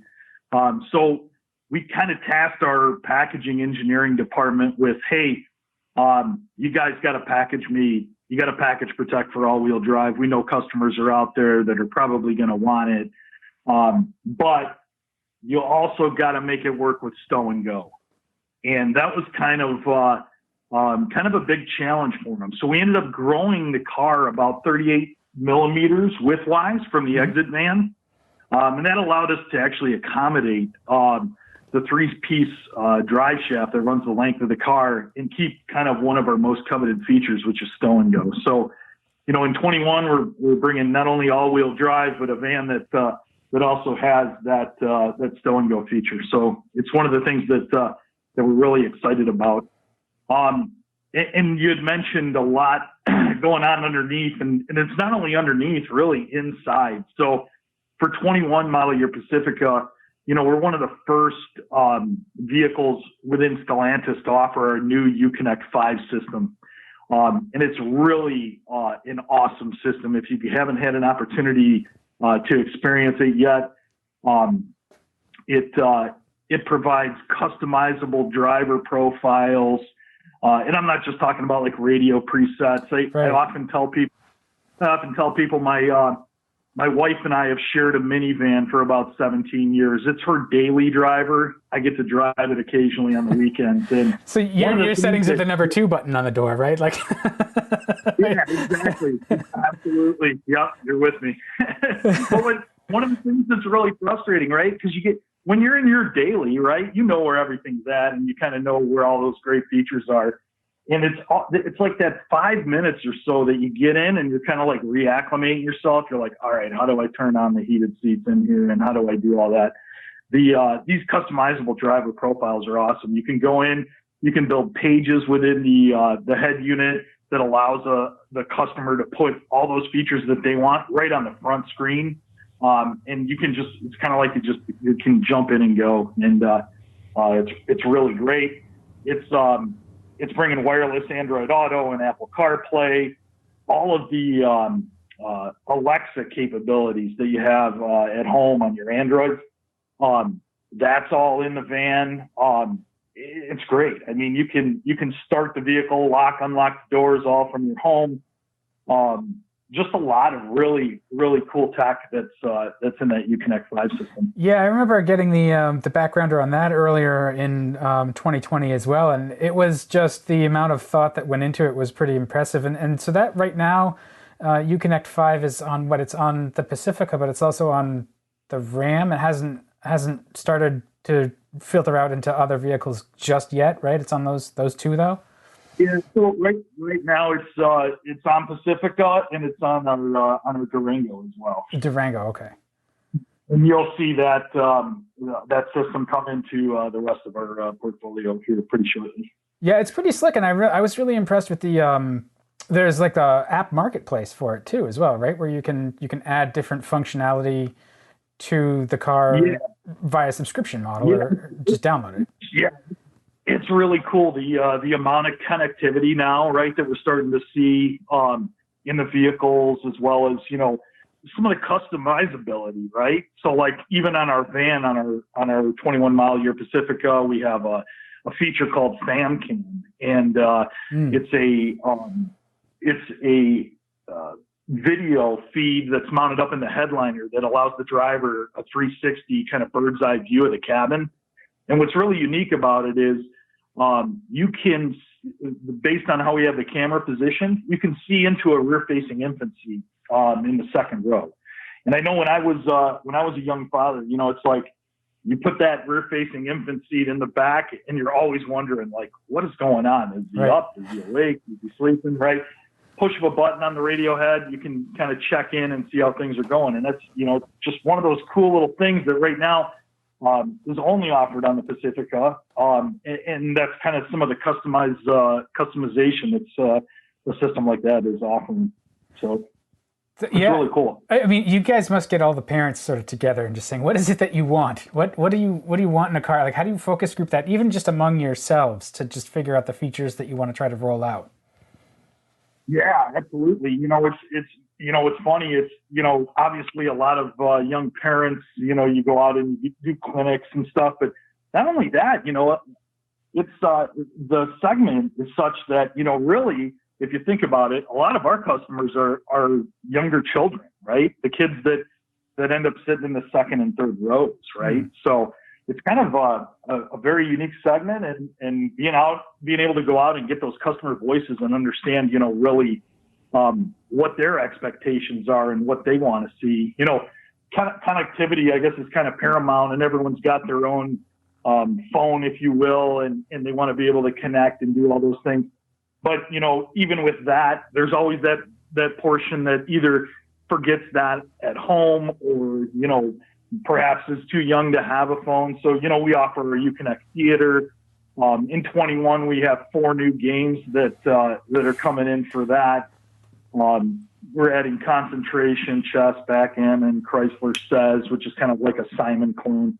And that gets added to the 9 existing games. So, I mean, we have tons of entertainment for those second row passengers.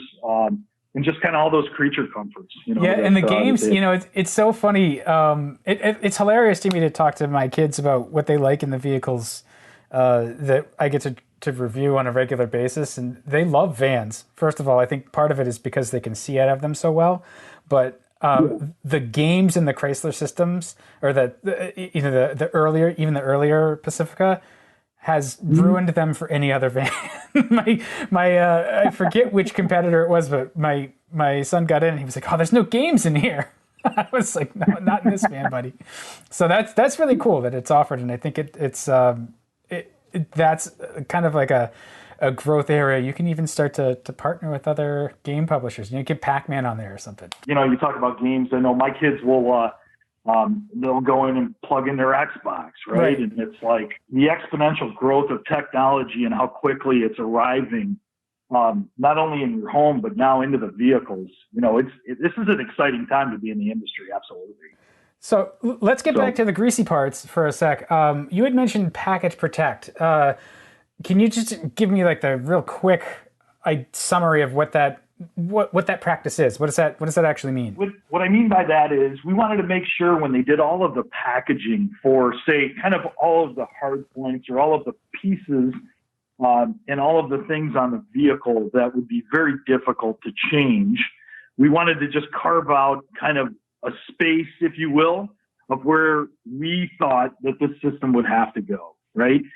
Such that when and if we're allowed the opportunity to execute, we didn't have to go back and, retool the assembly plan, if you will, or retool significant portions of the vehicle. So, to get the all-wheel drive system in there.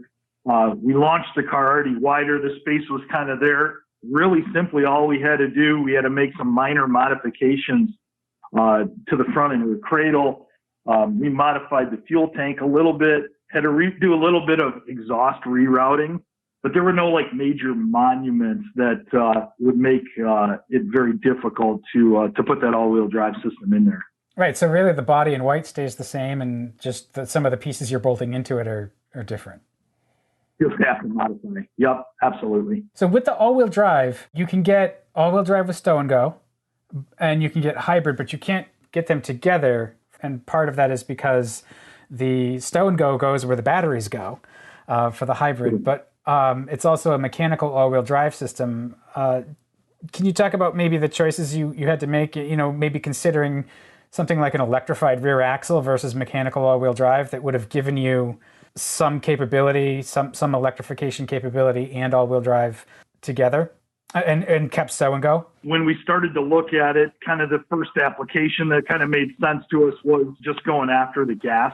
The plug-in hybrid, like you had mentioned, just makes the adaptation that much more of a challenge when you have a mechanical system that's architected like what we have on our gas application. So, of course, with the system that we have right now, we weren't able to execute that on our hybrid. So, who knows what the future will hold? But right now, we only offer it on our gas applications. Sure. And it was just, if you were to try to keep all of those features together, I'm assuming the hybrid function would suffer, because if you've got stow and go, there's not really anywhere really for the batteries to go. So you've got a much smaller battery at that point. So you hurt your hybrid capability as well. It was interesting to me seeing how other automakers will do like through the road hybrids. I just didn't know what maybe conversations had happened to arrive at the V6 with all-wheel drive combo versus some other system. So yeah, I mean, if you look at the launch cadence, though, we launched the gas, right? The hybrid came after. I would say it's more of an evolution. Nobody's going to complain. I mean, I think that it does so many miles off the battery. I think that's great. Yeah, our plug-in hybrid is really it's been great. The customers love it in the field. I think it's an awesome package. I mean, if you think about it, right? Our research showed that an average customer's daily drive cycle is about 30 miles. Our plug-in hybrid gets 32 on all electric, right? So you can technically run around in electric mode only and not burn a drop of gas, for a good chunk of the population that's out there. And then if it's needed, right, you can supplement with the gas powertrain, right, and combined it gets 520 miles of range. You don't have the range anxiety that exists with a full BEV. There's just a lot of really good things that makes our PHEV a great package, especially for younger families where you don't want to have a carload of people and, oh my goodness, am I going to make it to the next charging? Right, and then the wait at the charging station and everybody's schedule. The longer range battery vehicles are great. That unexpected family thing, I've dealt with it myself. It's kind of sometimes it's just nice to have a little insurance. Like you said, you can cover your daily range pretty well, at least for the average driver. And cost-wise, it's in that range of affordability that some of the most prominent EVs aren't. So what compromises had to be made along the way? Because cost certainly plays a much bigger role in something like a Pacifica or, a family vehicle than, say, a Ram TRX or, just something that is, closer to $80,000 versus, $50 at the top end. So, and we'll see as the industry evolves and the technology gets better, right? We'll see some of those costs come down. So, and I think that's obviously a little bit why, the EV kind of stuff is just starting to ramp up, right? So that'll help out with economies of scale, but absolutely. I mean, I'm trying to think off the top of my head if there was one or two things that I would say we had to go after or really investigate when we went about it.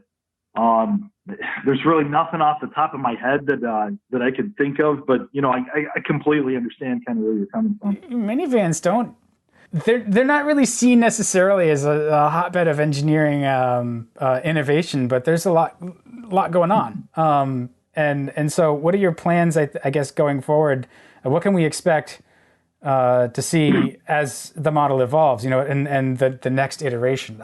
What can you tease us with? You don't always let us talk about future projects, but I guess I'll talk in generalities, right? Yeah, absolutely. Stay general. Don't get yourself in trouble. Yeah. There's a lot of stuff going on in the industry, right? Relative to EVs, you got autonomy, you got all kinds of stuff that's out there. Whether or not it shows up in a future Pacifica is yet to be defined. But I think it's a like I had mentioned before, it's a pretty exciting time to be in the industry, and I agree with you. The van, I kind of chuckled back there. You were talking about the range thing with the family, and I've been in a couple of competitor vehicles and kind of experienced similar, with the full BEV, and you're like, oh boy, am I going to make it or not, right? So, I'm really hoping as the battery technology gets better, right, and we're able to improve upon how quickly we can do some of the charging activities. That we'll start to see some of those benefits show up in the vehicles. Yeah, and battery tech is hopefully going to continue to evolve too, so we can pack more range into the same space. So, is there a challenge to educate people with that? Like when they see that the plug-in Pacifica will do 30-something miles electric only, that's really good, but then it pales in comparison to something like a Model X that is all electric and does hundreds of miles. But to make that argument to say you really only need 30-something most of the time. So I think that's a fair point. And but I think, one thing that at least that I'm seeing is, a lot of the EV, any of the electrified applications, the customers are just really much more into the tech, right? And so I don't think training so much is required because it's kind of a different customer. They're kind of out there. They're really digging into, kind of the guts and the technology that their car has. So I think it's a much more informed customer. Now, when you're trying to get a conquest, though, right? You got somebody who's in a gas van and you want to put them in a PHEV. There's some really cool features like cabin conditioning, right? Where you can actually, when the van's plugged in charging, you can, set times to condition the cabin, right? And it's almost like it's a remote start for the plug-in hybrid, right?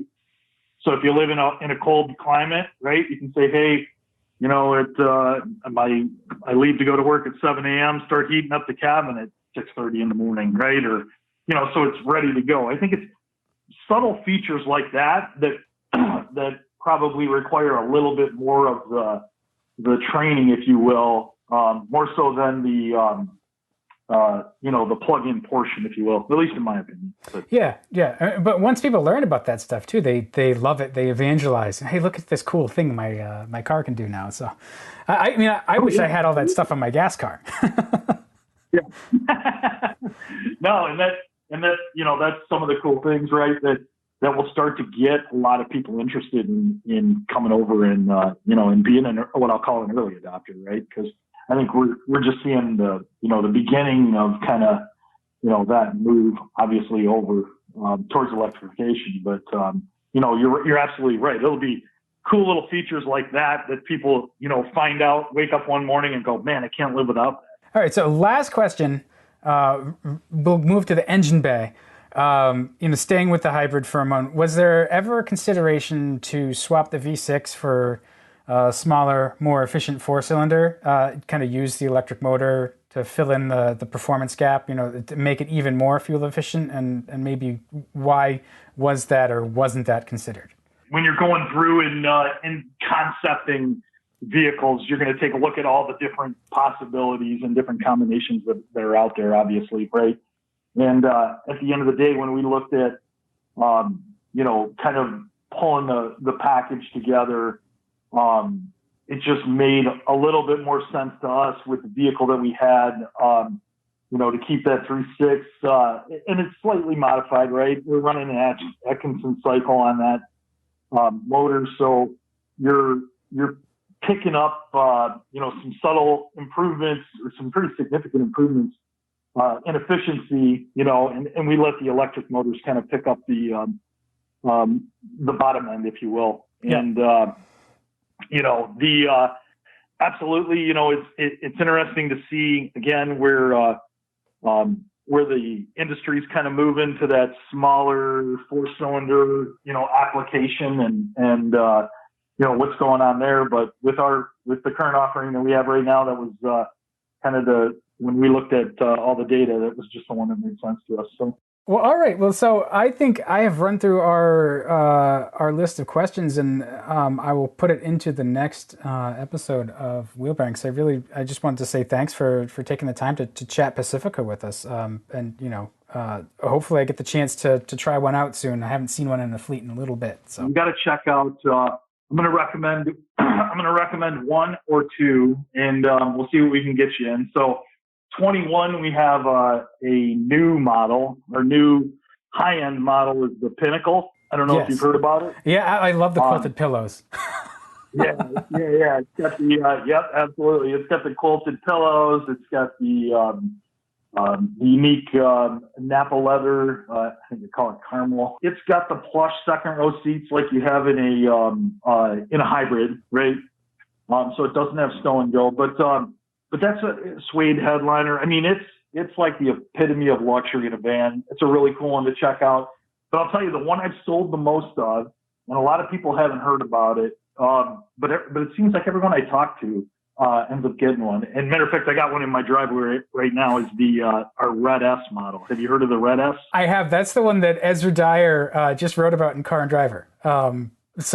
He gave you guys a nice plug. Right before he bought it. I talked to him right before he bought it and told him, I was like, hey, you got to go check out the Red S.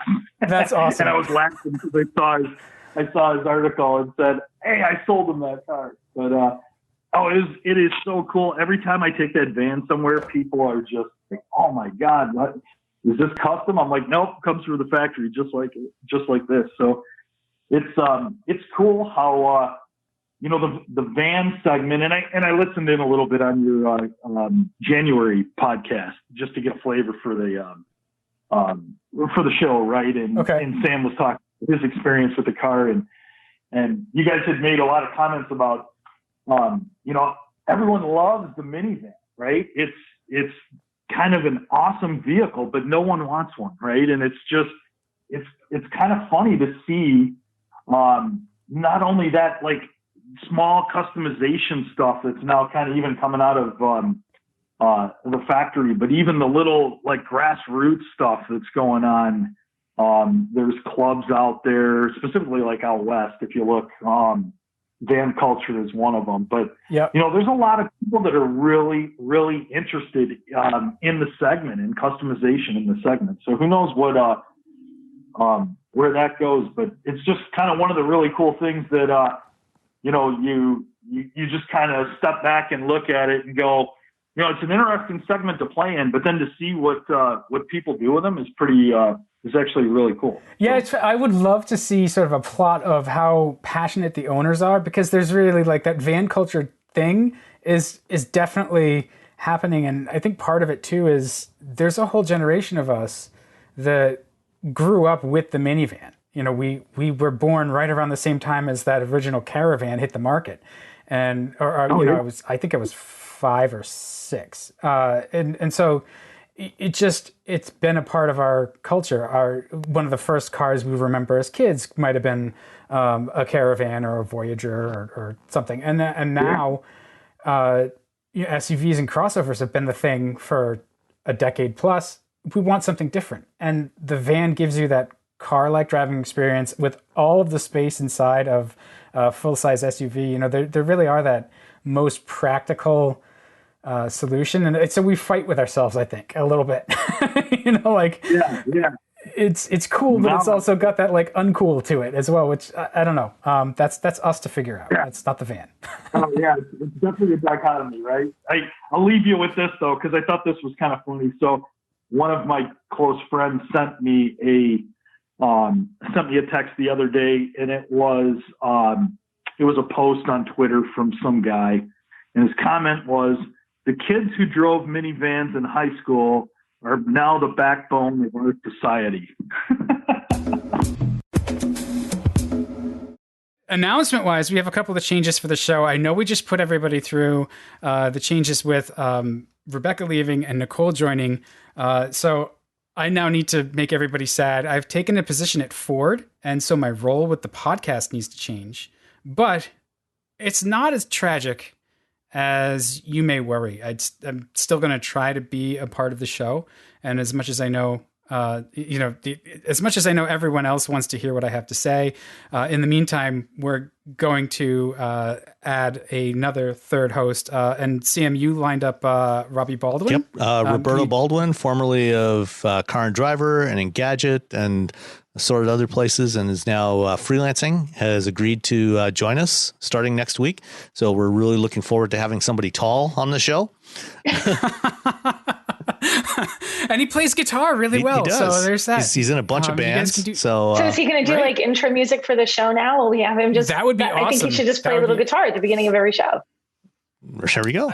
I have no complaints. I'm still going to maintain a role in assembling the show, and it's an opportunity for us to bolster the content on our site. We did solicit some folks for wheelbearings.media, and so now that I've gotten through the intense 2 weeks of leaving one place and preparing to start at another, I'm going to put my attention toward opening up our platform for people who want to scratch that automotive journalism itch. So we'd love to have people contribute to us. They have ointments for that now. Hit us up. Yeah.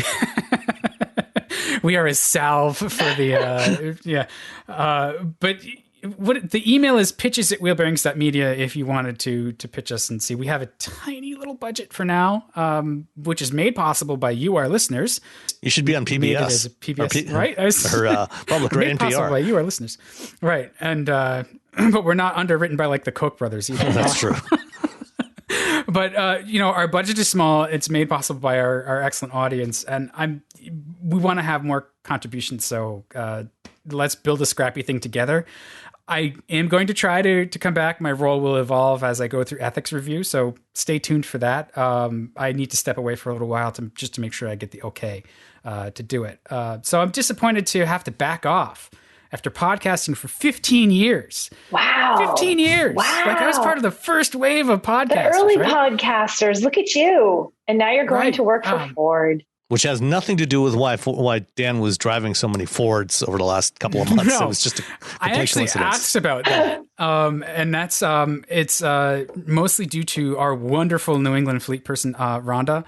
And she just kept us stocked up with everything she did. In New England. She did great. And so yeah, she's awesome. I'm not in a product role at Ford, so there's that as well. But if you're a Ford employee, you'll probably continue to hear from me. Otherwise, I will see everybody when I get back. We're gonna miss you, Dan. It's been a blast. It was a fun, half minute that I podcasted with you. I think you and I started doing the Autoblog podcast together in early 2008 when we revived it after it was on hiatus for a while. And that's right, they killed it, and we were like, no. Yeah, because John Neff and Alex and Damon Lavrance, put it on hiatus, and you and Chris Schunk and I convinced them to bring it back. Said we'll do it. Yeah, we said we'd do. We were like, we'll do it for the normal post rate. You don't even have to pay us extra. We built that podcast. That podcast had hundreds of thousands of listeners every month. Part of it was, AOL juice. We were part of that first wave of podcasting. And so it's really interesting to see where the industry has evolved, especially in the last 5 years, where big money has flooded in. And it's there's a lot of great content out there. And I think that we're going to chase down more opportunity for content for wheel bearings. So, all right. Yeah. Well, we'll talk to you all next week. Bye. Bye.